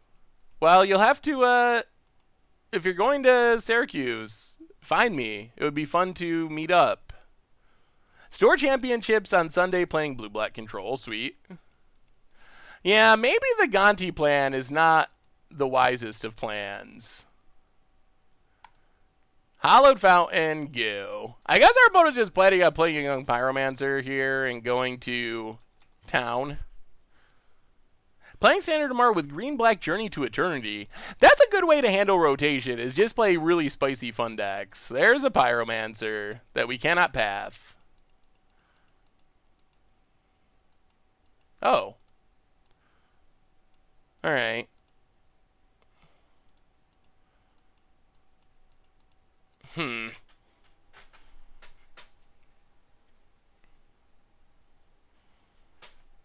I want to path Pyromancer, but I don't want to lose to Liliana. Decisions. And let's give our opponent one turn. One turn with the Pyromancer. We can path the end step. PBTQ Modern on Sunday playing Mono Red Pyro Prison. That is a good choice. If I buy a deck for this weekend, that is very likely the one that I will buy. Alright, well. Path Young Pyromancer. At least we're not getting Liliana. Opponent did get a token. I'm playing a sweet, janky, Saltai-Ramp Acquisition Omniscience deck. Ooh. Man, Omniscience becomes a little more appealing after rotation when... So, a Braid rotates. That means Gilded Lotus might be more playable, which then in turn means... And we also have Chromatic Lantern, which in turn means Omniscience. Maybe we could do some crazy Omniscience jank. Exile a card. We did lose our Teferi, unfortunately. Untap.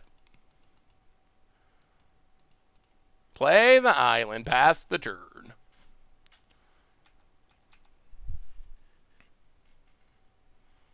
Vintage Shops. I think Vintage Shops is just a tiny bit out of my price range. Just a smidge.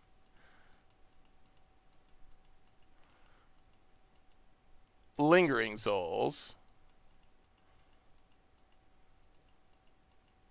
It's not great value, because now we just exile it.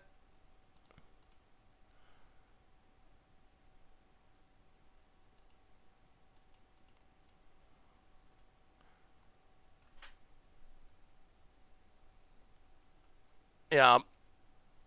Fetches.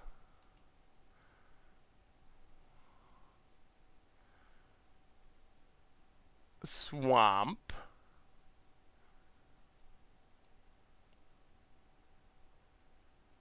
Fetches.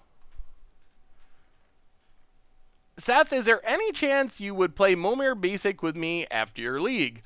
For Sunday, we'll have to see. We might have time for a game of Momir, As far as playing, maybe.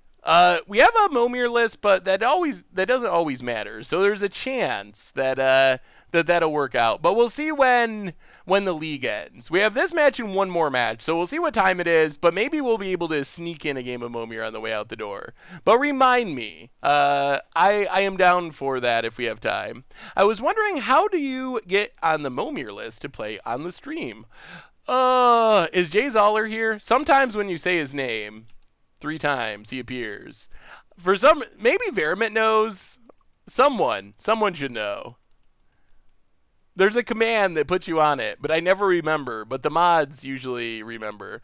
What do you think of Boros Angels in Standard? With Aurelia, Resplendent, and Lyra making perfect curve, activating Resplendent's ability. I think I'm kind of interested in and maybe splashing into green as well. So like Naya Angels. I think Naya Angels, you get the upside of activating Shalai and also a lot more ramp that you don't really have in straight Boros. So that's what I was thinking, but Boros could work as well. Aurelia does definitely help the Angel deck though. Just having another less expensive on-curve Angel is pretty beneficial. So let's Detention Sphere. Get rid of the spirits.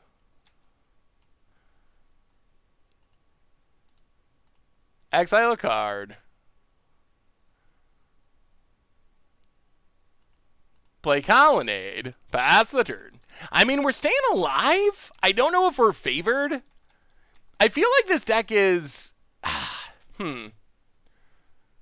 It's a weird one. It is a weird deck. Too bad we don't have any way to blink Sphere. It would be bonkers in this matchup. Yes, it would. Like a Felidar Guardian resending it would be so sweet. Wally Navito, welcome to the Fishbowl. Thank you for your subscription. Big soup cheer for our new subscriber. Yeah, maybe we're greedy with our fetch lands. Maybe we should have tried to play around Moon more. There's a Liliana. Ticks up. Well, Crack Relic.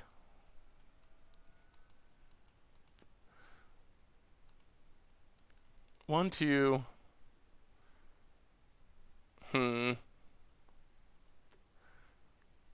guess we gotta discard Spell Queller and try to attack with Colonnade to kill Liliana. Hope our opponent doesn't have a Path or something. Fatal Push. Yeah, Flicker Wisp could be pretty sweet in this deck. I don't know, this deck is weird. It's done some good things sometimes, but it has not done good things a lot of other times. Gets in with Elemental. Down to 17. What do you think about, like, how much is playing a deck that you've never seen before on stream matter? To you personally, that would actually be a good straw poll. Because I've noticed, like, we've played a lot of the janky decks in Modern. So if we circle back around every once in a while, is that a... Ooh, that worked. Is that a good thing, a bad thing, an indifferent thing? I always wonder about that with content. Like, it used to be way easier to play decks we've never played before, but now that we've been doing this, like, on stream for almost 2 years, on videos for like 3 years... Eventually, we just play lots of decks, so circling back around might be worth it once in a while. Not that we just, like, play the same decks over and over again, but every once in a while. Opponent. Nahiri, the Harbinger. Takes up. Well, good thing we got this Colonnade to hopefully fight these Planeswalkers. Opponent... Passing. I don't know why they're not attacking, but opponent passes. Well, same plan. Fire up Colonnade. Attack Nahiri.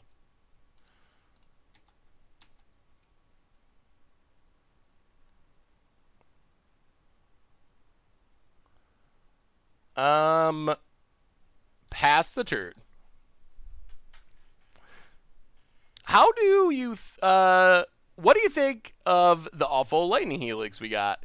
It's a fine limited split card. Also, I don't think it's something that'll really show up in standard. Okay, the meta shifts, and you've got new decks for the cards. That makes sense. I see it the same as tweaking old decks. Seeing them in the new meta is cool. Well, maybe we'll do more of that at some point. Whoa! Oh my goodness! Go Fiesta! Good lord! With a huge donation. 55.55. Just play Tron or buy chess. Oh man, do we have to play Tron at some point? What? All right. Well, I will. Thank you so much, Go Fiesta. That is a huge donation. I very, very much appreciate it.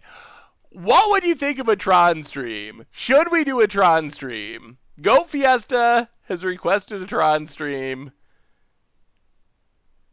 What would you? I'm gonna actually do a straw poll. You know I hate Tron with a passion. It is one of my absolute least favorite decks in the modern format. Bedlam Reveler.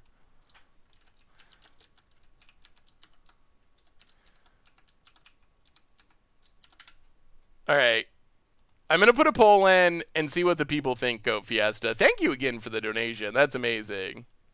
Alright. Tron stream. You know my feelings on Tron. You know them. Opponent's just casting in the full 8 mana, or almost 8 mana, Bedlam Reveler. Gets in with the token. Well, Crack Relic, Shambling Vent.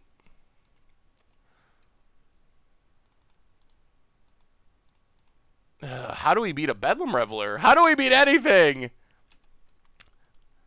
I mean, if we play turn 3 Karns, we might actually win. I feel like we haven't won on stream in a while. It seems like it's been for like... No, really? It seems like for the last 2 or 3 weeks we've had decks that just have not been able to really win it all. How's our poll doing? Tron stream ? Oh man, 78% in favor? Oh, you actually want to see me play Tron? Oh no. Oh no.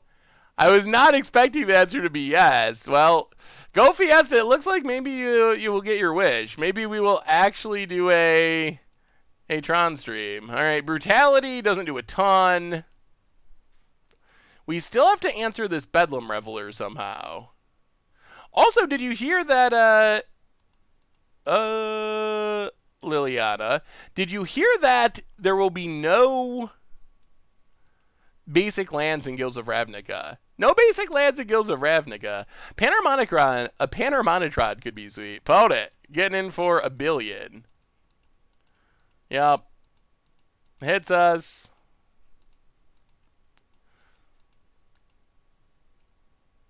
A path would be good. We could deal with a path. We have 2 left. Yes, it's all going to be guild gates. Every pact will have a guild gate in there, or a gate in their basic land slot. And no basic land. Oh, okay. That's very interesting. I was not thinking that we actually would draw a path, but we did. So let's fire up Colonnade, kill Liliana.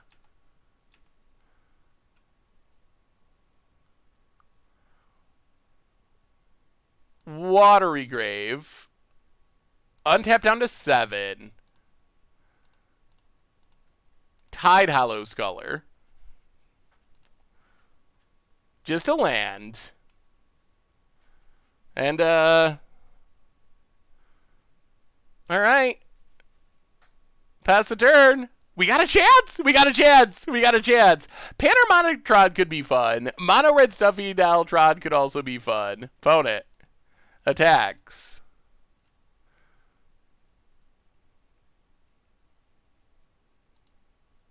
Yeah, let's path it.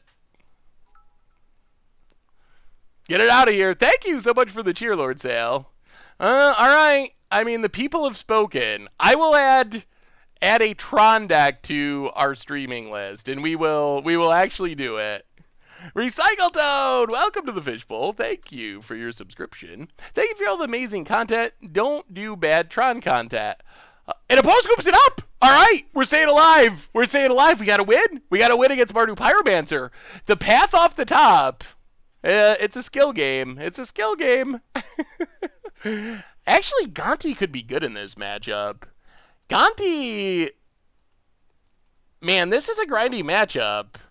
Do we want to be Gontiing? Maybe it's worth it. Huh. Like, is Gonti better than Venser? It might be. Like, maybe go down Venser for Gonti. The Elemental did not do much attacking. Do I get distracted easily? Normally, no, but when I'm streaming, I think yes. But I don't know if that's me being distracted easily, or it's me just doing, like, a whole bunch of things at once. Like, playing Magic, trying to do the stream, occasionally doing other things on top of that. So, I don't think I get distracted that easily normally, but on the stream I do. Yeah, I think we're going to Gonti them. That seems like a reasonable plan here. Gonti, I want the rest of them, though. Bring in the Gontis. What do we cut? That's the other question. How bad or good is Spell Queller? It seems like it just dies. But then we have no... Ugh. I guess everything just dies. This deck has so much removal. I like Brutality because it does kill Pyromancer. But I guess we could cut it. I mean, I guess we have enough answers to Pyromancer. We could bring back in, like, a Wasteland Strangler. Or two. I am a little worried about just getting run over. We are in match 4. We are 1-2 right now. Heading into game 3.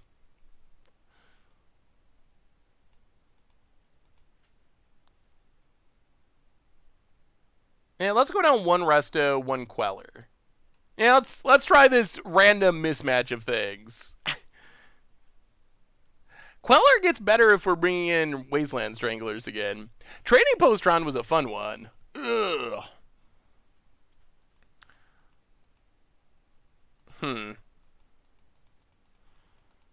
Well, we have our lands. That's good. We're on the draw. Opponent's mulliganing. Counter Squall's relevant. Huh. Let's try it. Let's try it.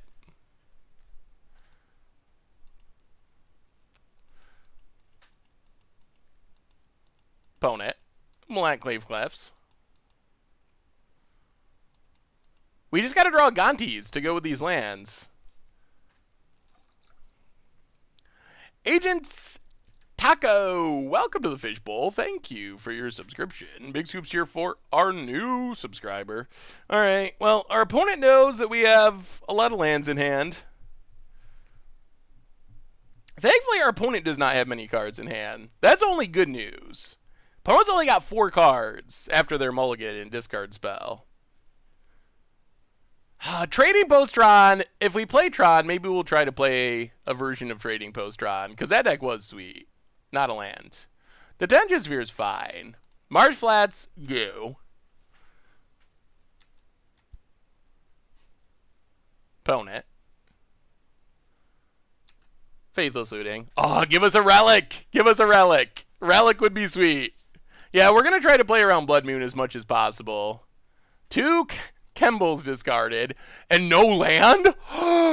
Okay. Maybe the kids might be eaten tonight after all. Tide Hollow. Well, play a Plains. Tide Hollow. What do you got in hand, opponent, with your no lands?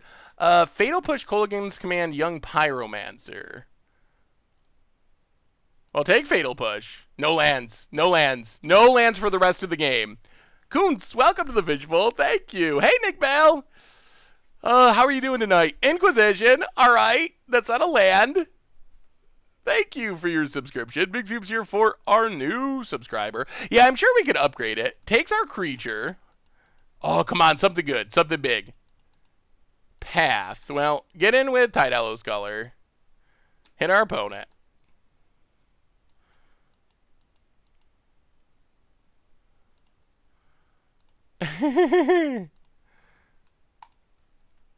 Haha. Take that, opponent. One less land for you to draw out of your deck. Gets a mountain. Swamp. Young Pyromancer. Teferi. That's a Teferi. Oh, goodness. Oh, goodness. That's the card we wanted to see. That is exactly what we wanted to see. Oh, man. I love playing lock decks, too. Maybe we'll play Trading Postron. All right. So now what are we doing? Opponent has Kolaghan's Command, Liliana in hand. Well, let's attack with Tide Hollow Scholar. Opponent takes it. Do we just let this live?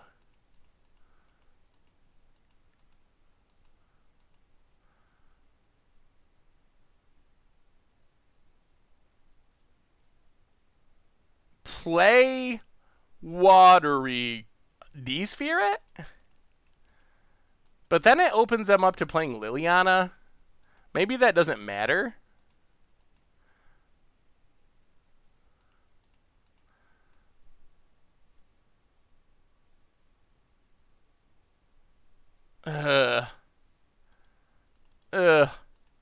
We could upkeep path it. That gets them the land next turn.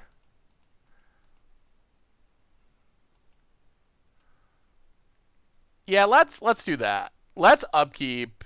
So, play Watery Grave. Pass the turn. Stop on our opponent's upkeep. Path Pyromancer. Untap Teferi.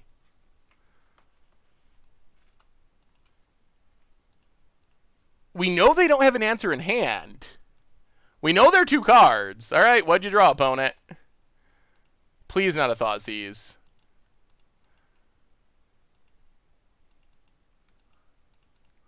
Opponent's passing. Ooh. Oh, that is an insanely good draw. Oh, that is as good as it gets. Now we get to Teferi and leave up Counter Squall. Oh, that's a great draw. That is what we wanted. Hallowed Fountain untapped. Run out Teferi, Hero of Dominaria. Yes.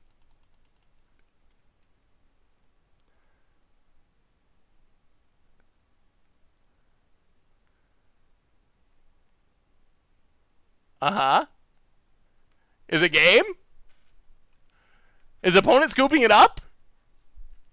Esper Flash? It should be game. Draw with Teferi. Land. Pass the turn. Untap. Untap. Yep, go ahead, opponent. Give us your best shot. What do you got?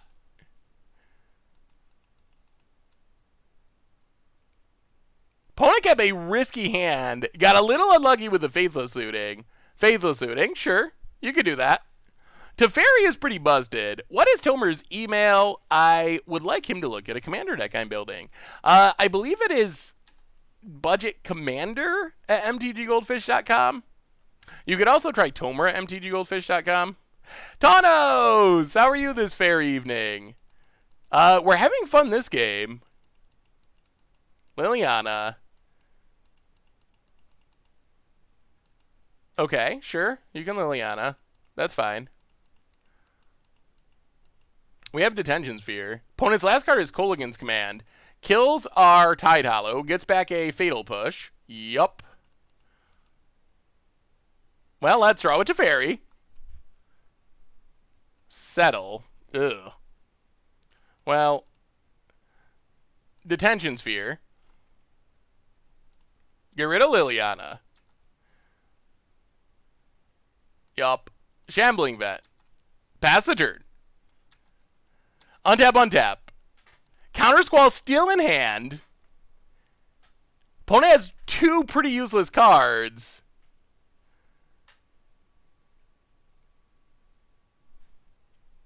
Lingering Souls flashback. Okay. Opponent passing. Well, let's draw with Teferi. Play Isolated Chapel.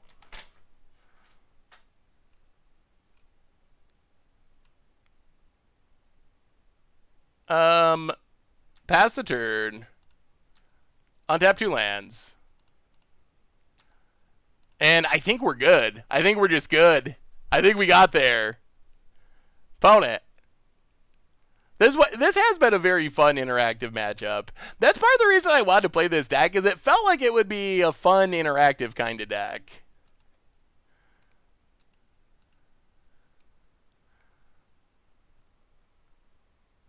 What do you got, opponent? What are you doing with those spirits? Well,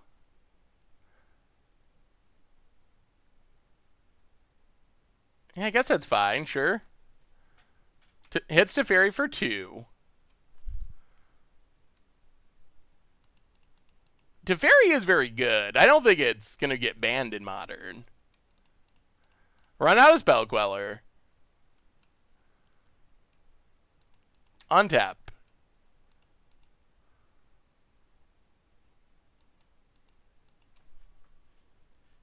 Can I use Pokemon energy cards in my deck for basics? I don't think that's technically allowed. Draw with Teferi. You can use them for like tokens or counters or something. Colonnade. Go attacking. Oh man, we might be able to get the Counter Squall win. Opponent's down to 9. We actually have 4 points of burn in our hand. As weird as that sounds. But we have 4 points of burn. How much worse than Wayfinder do you think Glowspore Shaman is? A little or a lot?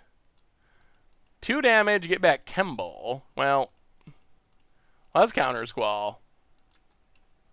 Untap. Yup. So I think that it is significantly worse. So here's the thing. Ooh, Young Pyromancer. Well, that's Spell Queller. I think that the problem with the new Satyr Wayfinder, what's up, Anorix? And opponent scoops it up! Alright, up to 2-2, which means we're playing for the kids. We're playing for the kids in round number 5. Can we feed the children? It all comes down to this round. If we get the win, then, yeah, the kids are eating. If we don't get the win, well, no food for the kids. So the problem with the new Wayfinder, which its name, what is the name of it? Glowspore Shaman. So Satyr Wayfinder essentially draws you a card. Sure, you can whiff, but you usually don't. 4 cards is enough that you usually hit a land. But it's basically a 1/1 for 1 that draws you a land and also fills your graveyard. The new one, Glowspore Shaman, it never draws you a card. It makes up for that if you're going aggro by being a 3/1, which is pretty reasonable stats. So I think they're just very different cards. The Shaman is more like you're playing Golgari aggro, you have some graveyard synergies. Basically think of it as a 3/1 that mills 3 cards, and then if you happen to be mana screwed, it might solve that problem for you. Most of the time, you're just going to choose not to put the land back on top of your deck, I think, because you'd rather draw a real card, unless you're just desperately looking for lands. So I think that it just doesn't draw you a card, but it's not bad. It just doesn't do, it's very different than Satyr Wayfinder with how it plays out. I'm still hoping we get an actual Satyr Wayfinder. That was uncommon. Wayfinder's common. It's not impossible that we get Wayfinder or like a functional Wayfinder at common. Oh, the new Rex Age is probably right behind Assassin's Trophy for best modern card in the set, I would say. I'd have to look at the rest of the spoiler. There's probably some other stuff that's on the list somewhere, but I think it's very close. Problem is it dies to Chain Whirler. That is true. But if you really just want to get cards in your graveyard, I mean, that's fine. Would you play the new Shaman Wayfinder over Grizzly Salvage in Abs and Rights? No. I don't think it is. In the dark, I think we're going to mulligan this. Ew. Alright, well. Land? No. I guess we can crack relics to draw cards if we don't find a land. So I wouldn't play it. Not drawing a card is pretty painful. Ether Vial. Alright. We're getting Folked. Merfolked. Well, that means Relic is just going to be cycling primarily. Marsh Flats. Crack it.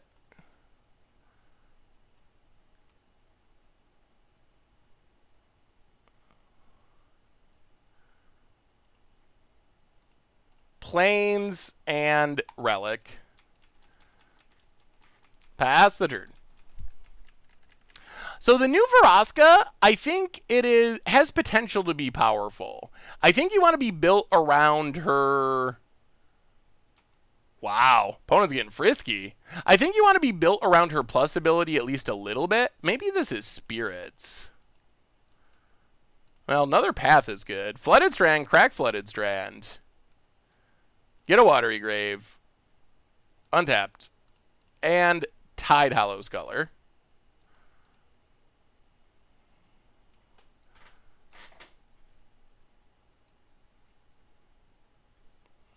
Oh, it is definitely Spirits. Good lord. Rattlechain Selfless Spirit, Supreme Phantom, Vendilion Click, and a land. Huh. Okay. Sure. What are we doing about this? I guess we don't want Rattlechains or Vendilion Click to be in our opponent's hand, really. I mean, the Lord we can just path. Rattlechains fizzles a path. Vendilion Click takes a path.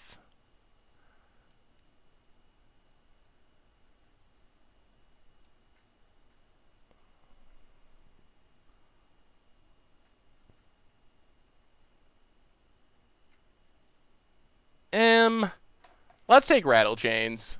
I think there's a chance that they don't Vendilion Click this turn anyway, because they might want to play both Spirits. Bone it. Take it up. They played pretty aggressive. Yeah, opponent's playing very aggressively. Goes attacking. Yup.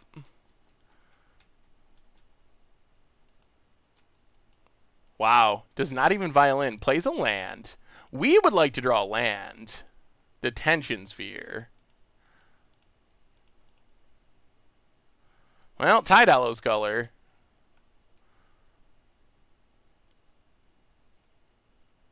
Opponent vials in. Supreme Phantom. We take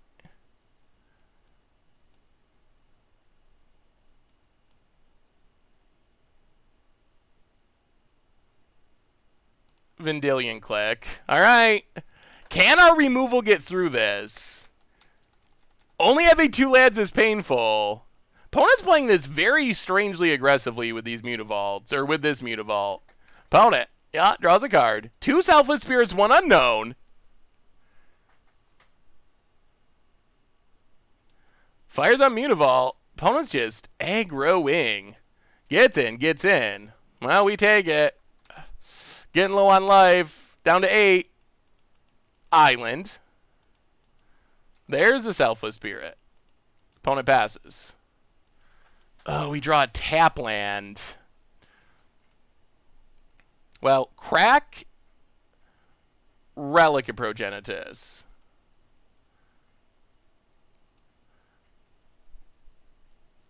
Stop on our opponent's upkeep. Play Shambling Vent. Oh, Lord, this is going to be close. Pass the turn.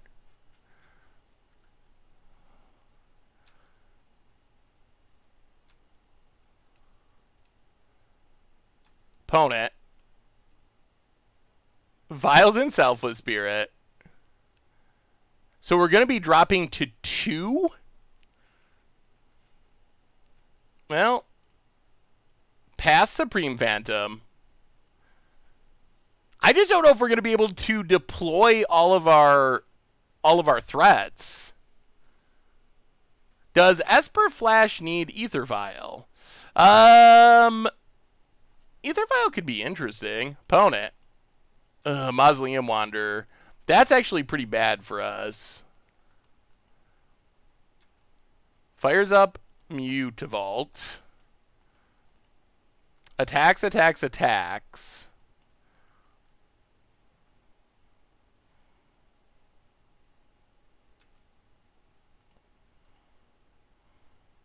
Well, we got a block.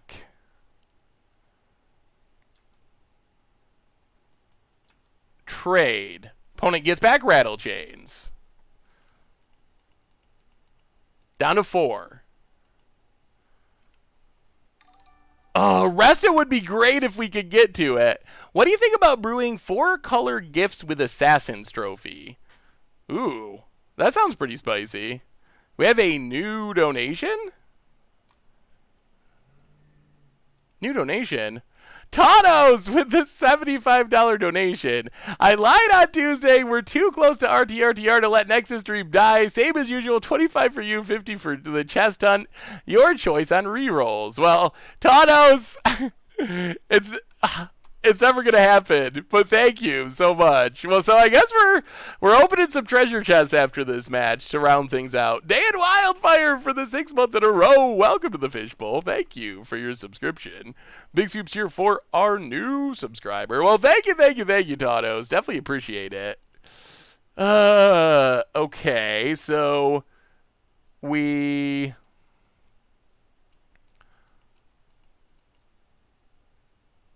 start by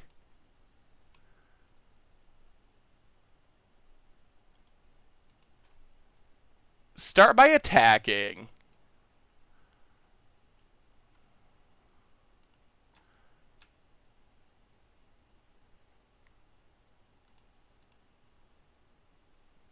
Path Selfless Spirit.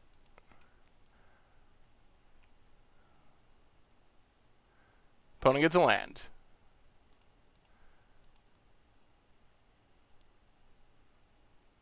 Path Selfless Spirit. Opponent gets a land. Play Relic. Might as well exile. I think we're going to die, though, because our opponent has this Rattle Chains, which is pretty problematic. We really need just a Stone Whiff here for our opponent. That is very much not a Stone Whiff. Oh, that is... All right. Opponent top deck lethal. Dream dying. Dream dying. All right. We got to win 2 in a row. Spirits. It feels like our deck has good stuff going against Spirits. Bring in Settle the Wreckage. Go down Counter Squall. And maybe like a Ruined Halo, I guess, is better than any of the other options. It seems like Wasteland Strangler, Restoration Angel, Settle the Wreckage. We have a lot of stuff. I guess these relics, well, we need them for Wasteland Stranglers. Collective Brutality, I guess it gets some stuff. Maybe we can go down a couple brutalities for, or go up a couple brutalities for relics. Maybe something like that? Well, we need relics for Wasteland Strangler is the issue. Relic doesn't do much, but it does turn on Wasteland Strangler, and Wasteland Strangler is actually really good. Isn't Strangler good? Tanos is good at feeding the kids. Out of curiosity, where do you feel Dredge is in the current meta? Been trying at several events. While the blue-white matchup isn't quite the beating I feared, it just seems harder these days. I think it's a little rough. Everyone's prepared for graveyard hate, basically. I think that's the main concern, is just everybody playing graveyard hate. So that makes life for Dredge a little bit challenging. All right, this hand is reasonable. We would like to draw a land. A land would be pretty helpful, especially a way to get black mana. Flooded Strand for our opponent. They got the Ether Vial start. The settles are potentially great if we get to them. Mausoleum Wanderer. All right.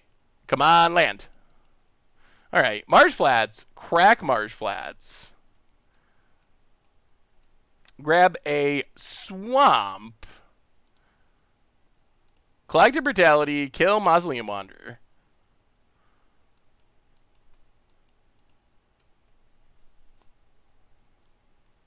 Pass the turn. All right, we're getting there. Did we get any Tidehollow Sculler Stranglers? We have once. We haven't gotten as many as I'd like, but we have done it once. Opponent passing. Ooh, all right, there's our Relic. Oh, play the Plains. Play Relic of Progenitus. Exile stuff. This is going to turn on Wasteland Strangler, potentially. Pass the turn. I assume our opponent's just flashing into Rattle Chains here. Yep, Rattle Chains. Sure. Hey, what's up? I'm a giant Cabria. How are you this fair evening? Opponent. Getting in with Rattle Chains. Yup. Yeah, let's sack Relic. 2 cards should be enough. Isolated Chapel. Ooh, Restoration Angel. Well, play Isolated Chapel. Play Wasteland Strangler.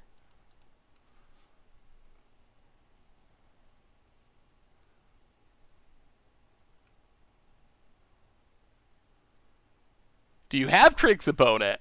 Huge fan, Seth. Keep up the jank. Hey, thank you, Awesome Possum. Can we play some graveyard deck with Stitcher, Supplier, Vraska, Midnight Reaper? I definitely want to play a deck like that. It reminds me of like an Aristocrats style deck, but with graveyard stuff thrown in, which sounds super fun to me. Opponent cracks. Plains.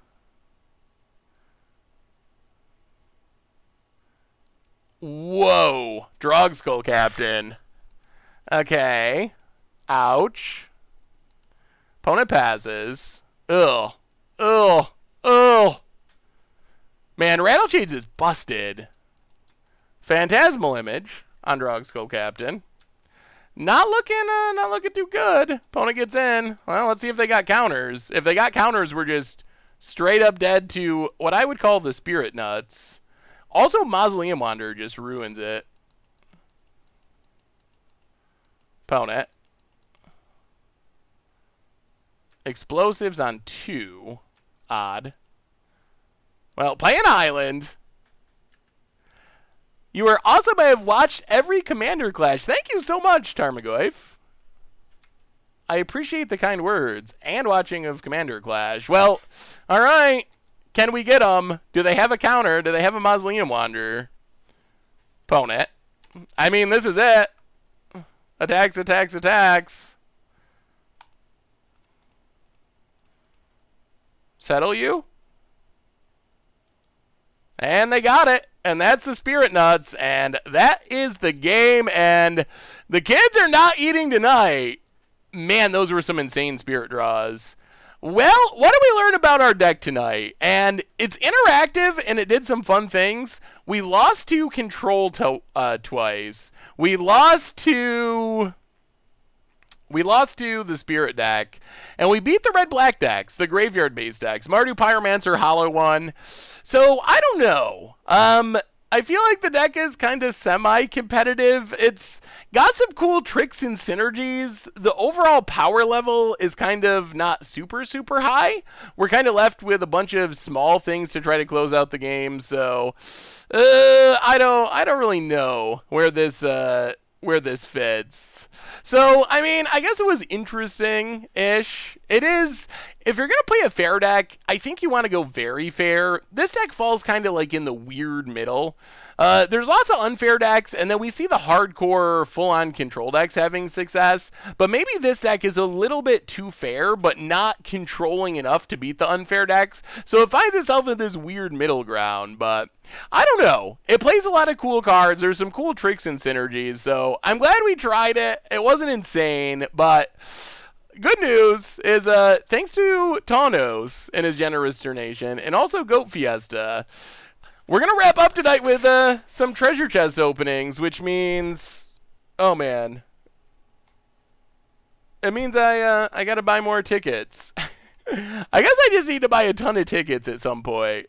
So, all right, give me 1 minute. I'm gonna run a quick ad, a 1-minute ad while I'm trying to get these tickets, and then we will close things out tonight with our donation treasure chest opening, the quest for Nexus. So, I will be right back in just a minute with some tickets, so we can open up some treasure chests. So, be right back.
All right, and we are back. Sorry about the delay. We have officially have the tickets to do our treasure chest opening thanks to Tawnos. So let's get this out of the way. We are back. So the quest continues. Our goal, like usual, is to open for once a Nexus of Fate. That's been the goal the whole time. I don't know if it'll ever happen, but we'll see. We are very, very bad at opening treasure chests, which I think is part of why Tawnos loves donating for it. He's trying to help out the worst treasure chest opener in the history. Oh, I have to do this, don't I? The worst treasure chest opener in the history of Magic Online, which is much appreciated. All right. Add to binder. And the quest continues. One of these days, can you imagine what it'll be like when we actually open a Nexus of Fate? I mean, I don't have much faith that it'll actually happen, but it could. It's a thing that actually could happen. It's a possibility that exists in the multiverse of us actually opening a Nexus of Fate. So let's crack it open. We also had some donations from Goat Fiesta as well, which was for Tron or also treasure chests. So we'll throw in well, let's go 30. Let's do 30 treasure chests, because I think we are also going to play Tron. So we'll count it as partly Tron, partly treasure chests. 32. That's a good number. All right, 32 treasure chests. Here we go. Here we go. Time Twister is not really worth anything. It seems like we gamble every stream now. It's become a tradition to gamble. It's a horrible example for the children. So if you're watching, children, Don't spend your money on treasure chests. Just trade your treasure chest for cards. But we gotta open a Nexus of Fate. It's gotta happen. It has to. It's a thing that must happen. Username Air, welcome to the Fishbowl. Thank you for your subscription. Big Soups here for our new subscriber. So we finished our league, if you're tuning in, with a 2 and 3, unfortunately. The deck was good sometimes. It did some cool things, but overall, just not quite. And maybe it was us. Maybe we could have played it better in the control matchups. We played against control a ton. But let's gamble. Let's see if we can open a Nexus of Fate. 32 chests tonight. Here we go. Here we go. Calm down, Matthew. Welcome to the Fishbowl. Thank you for your subscription. Big Soups here for our new subscriber. That's true. If you're ever tempted to open chests and you watch us stream, you will know. Don't do it. It's a horrible idea. You'll get Mishra Self-Replicator when you could have had $2.20 for your chest or whatever. Nexus, 20 play points. That's in the lead for best card of the night. Next, we get... Oh, no. Oh, there it is. Ooh, Gravecrawler? Does Gravecrawler have value? I have seen decks play it. It might have just a smidge of value. Is it enough? It's got to be over 150 for us to add it to our good card list. When you hit a Nexus of Fate, you should make a special video about it. We might have to. Gravecrawler. Ooh, $3.57. That's not bad. That's a winner. We got a winner. Wait, where? Oh, there we go. Gravecrawler. Enter the good pile. All right. I mean, not absurd, but... Ooh, Captain Sisay. Glint Sleeve used to be worth something. Captain Sisay, I bet it's not worth anything. Commander cards are just worthless. 3 cents. 3 cents. Yep. Not much of anything. In paper, it's worth a bunch of money. All right. Next.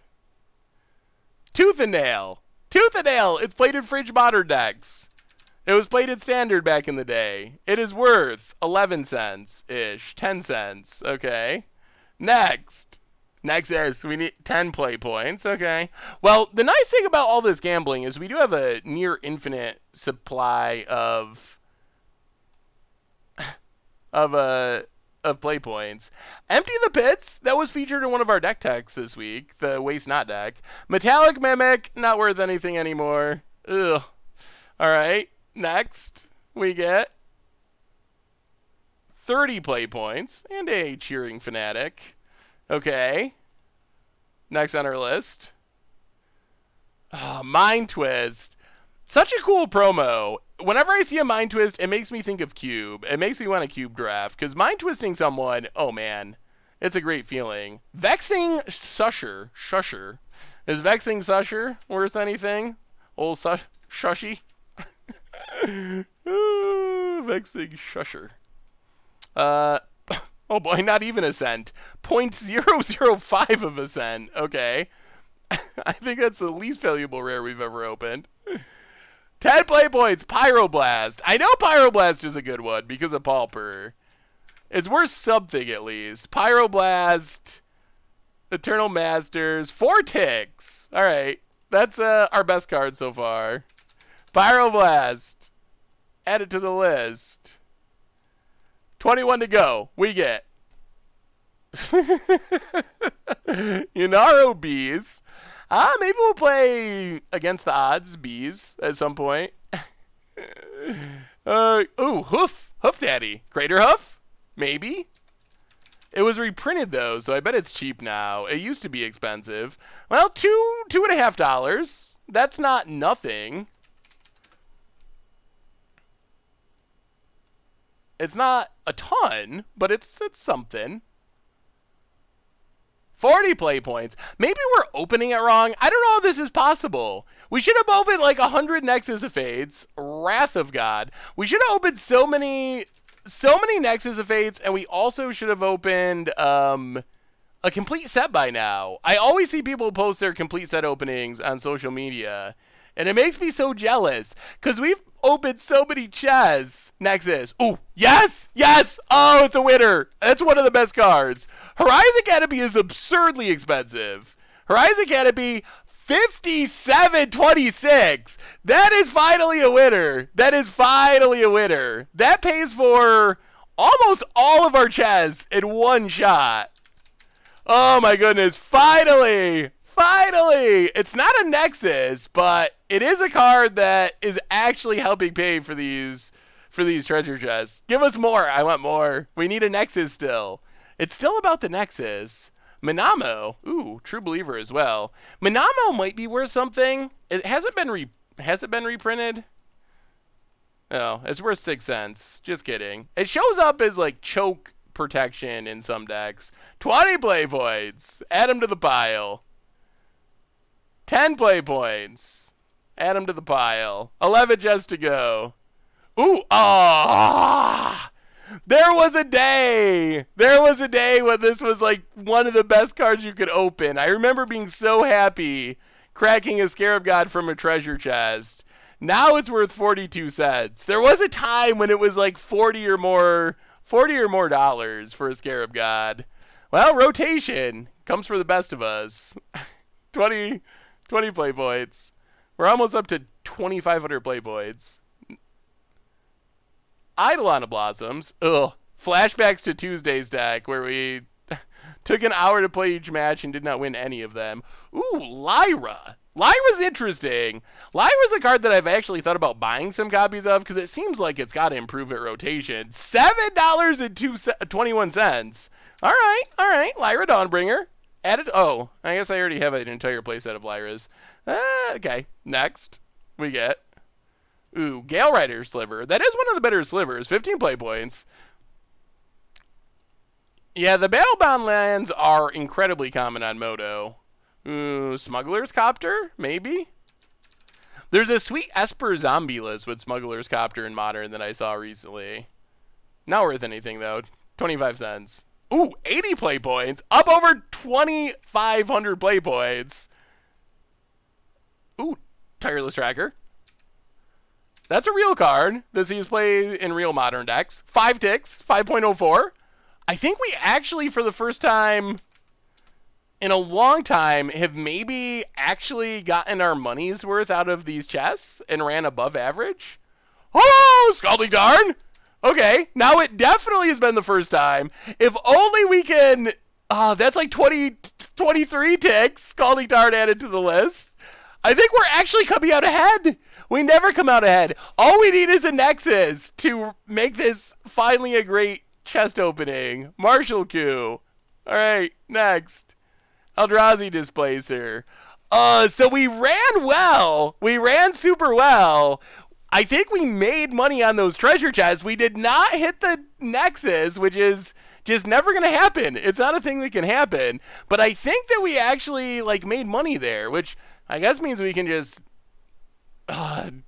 degenerately gamble away our winnings. Let's see. I might not gamble away all of it. I think we spent like 70 ticks to get started, and we got back 103 ticks. So here's what I'm going to do. I'm going to buy 32 chests again, and I'm going to put the rest of that in a bank and actually feel like we came out ahead for once. So we will spend the same amount of money, and then we will just take ticks for the rest of it. And so we ended up plus 27 ticks off that run, which is probably the first time in months, it feels like, that we've actually come out ahead opening treasure chests. Then we can actually use it to buy cards that we need instead of just treasure chests. All right. Nexus! Give us a Nexus! We have a new donation. Tawnos! Gambling is fun. Roll again. Set a good example. $50 donation. Tawnos. Oh, man. Well, we're rolling again anyway, Tawnos. We're just rolling and rolling. Thank you so much, Tawnos. You cracked me up. Master... It's a good example. Master Warcraft. Not worth anything. Next, we get... Concealed Courtyard. Used to be worth something. No longer worth anything. Rotation. Claims another one. 10 play points. Maybe we get up over 3,000 play points. 20 play points. Uh-oh. Well, we're heading that direction, but... Fetid Pools. Rotation. So many cards that at one point had value. Curse of Echoes. Whenever a channel player casts an instant or sorcery, each other player may copy it. Tower of Champions. The world's most expensive giant growth. Become Immense does this for 1 mana. This does it for 12. That's like one of the worst cards I've ever seen. I guess it's repeatable, but... Oh, thank you, Mikturu. 30 play points. I just want a Nexus. I'd give it all away for a Nexus. Wrong blue card. Arbiter of the Ideal. Come on. Nexus. Fell the Mighty? Is that actually worth something? It's in the... 17 cents. No. Possibility Storm is fun. If we're going to go 2-3 or 1-4 in all our streams, we might as well just play... Ooh, Pearl Medallion. Lord of the Unreal. That's on my update list for decks. Lord of the Unreal comes in at 0.003 ticks, which is new record for least expensive. Pearl Medallion, 0.03 ticks. Good God. Why is it on the curated list if it's 0.03 ticks? Wizards, do something about this. Decimate. 0.3. I feel like all these are cards that were worth like a couple of ticks a few months ago before Evolving Wilds. That were worth a couple of ticks a few months ago, but now we're getting to the end of the treasure chest run, which means they're just... So many have been open that they don't have value anymore. Nexus. 15 play points. Nexus. I mean, we got good... Ooh, Firesong and Sunspeaker. I'm pretty sure it's not worth anything. Firesong and Sunspeaker. The wrong one! We finally... Oh, it's actually worth 4 ticks. That's not nothing. We finally open...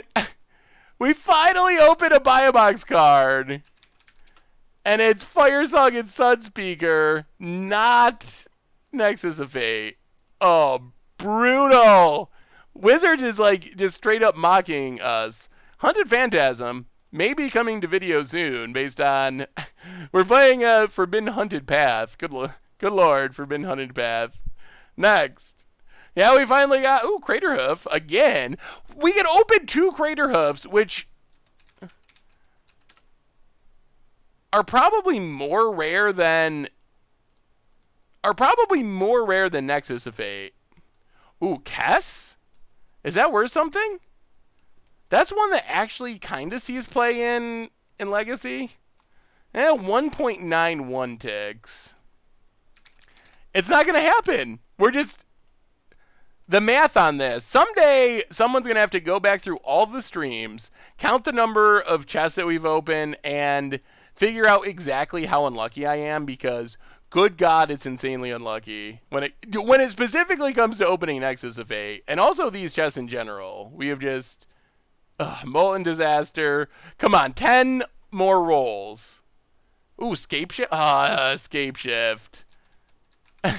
It's another one of those cards where I'm used to thinking of it as really expensive, but now it's like 3 ticks because of its reprinting. Which, I mean, is good in a broad sense. Cheaper cards is a good thing, but when you're opening treasure chests... Bruin MTG! Welcome to the Fishbowl. Thank you for your subscription. Big Soups here for our new subscriber. 30 play points. Up to just under 2,700 play points. Fairy Span War Chief. Salvage Titan. 7 to go. We get 10 play points. We get... Veteran War Leader. Is it an ally? You never know. Welcome to Battle for Zendikar. Archon of Justice. Okay. Come on. Nexus. 50 is still pretty common. Magus of the Tabernacle. Still much more common than a lot of cards we've opened many of. Anti-Snitch. It's an uncommon now, Wizards. There's not even a rare. It's been downgraded. Spike Shot Elder. Oh boy. These were brutal chests. These were brutal. Nexus. 40 play points. All right, last run, boys and girls, last run. A mini one. A mini run to finish things off, and then, I don't know, if we don't get a Nexus here, then we just, I don't know. It's just not going to happen. Open for the 3rd month in a row. Welcome to the Fishbowl. Thank you for your subscription. Big super cheer for our new subscriber. This time we got, last time we came out way ahead. This time we came out incredibly far behind. We got not many tickets worth of anything. Oops, where'd our trade go?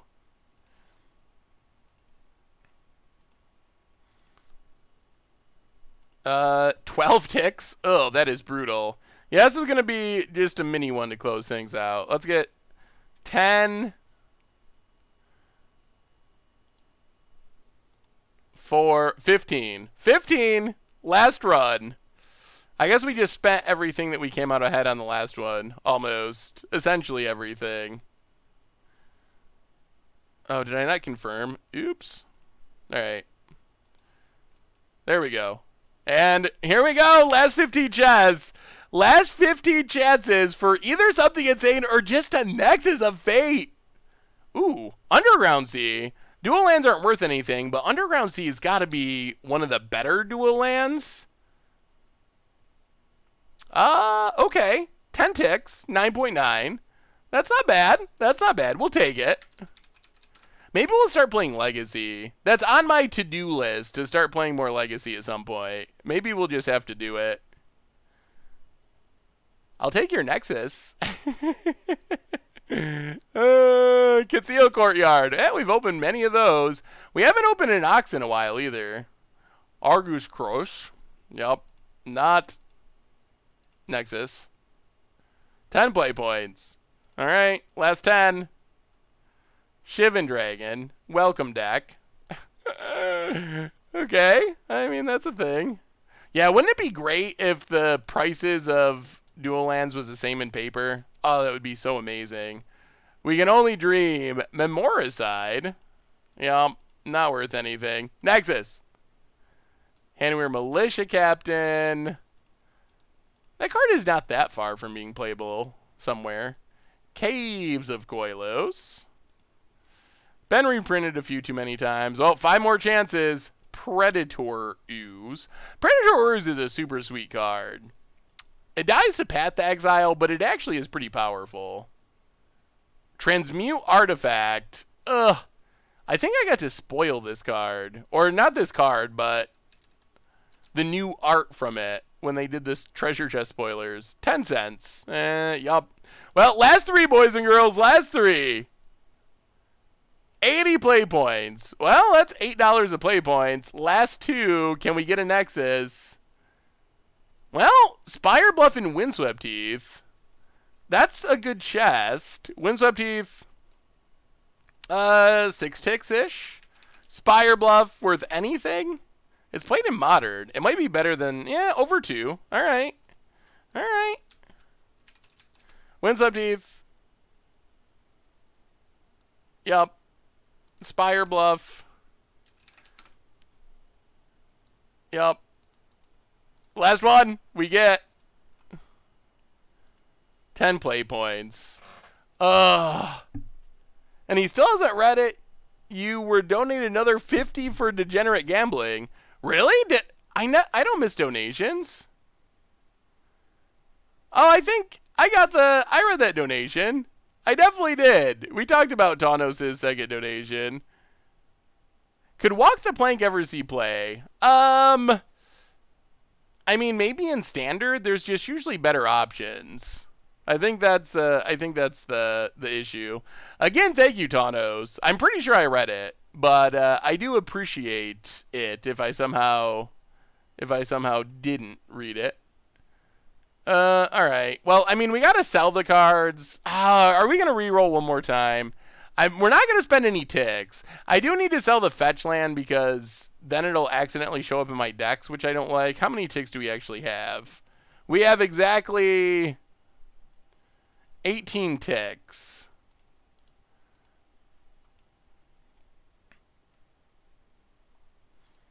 All right. 7 chests. I guess we'll just roll these to the roll these one more time. We have another new donation. So many donations. $20 donation from username Error. Hey Seth, I met you at Fish and Chips in Vegas. Thanks for all the great content. Good luck in Syracuse. Consider yourself informally challenged to a paper match sometime. Thank you so much for the donation, username Error. Yeah, that was one of my highlights of Vegas, was randomly running into you at the Fish and Chips place. That was super cool. Since we're like from generally the same area, which is so random that we'd both be in Vegas. We'll have to paper play it sometime. Thank you so much. 50 play points. All right, last shots. Just give us a Nexus. Arcbound Overseer, Birds of Paradise, triple rare. Not great rares, but triple rare. Come on. Hollowed Fountain. Shocklands. I wonder what their prices are doing. I assume that they're not going up on Moto. Hollowed Fountain, yeah, like 2 ticks. Come on, Nexus. Decimator. We're getting every Crater Hoof and everything that is like a Crater Hoof. Pia's Revolution. 2 to go. 2 to go for Nexus. 15 play points. And last but not least, one last shot, we get Might of Oaks. We are beating the math like crazy. Somehow, the Nexuses are all shoveled back into the chest.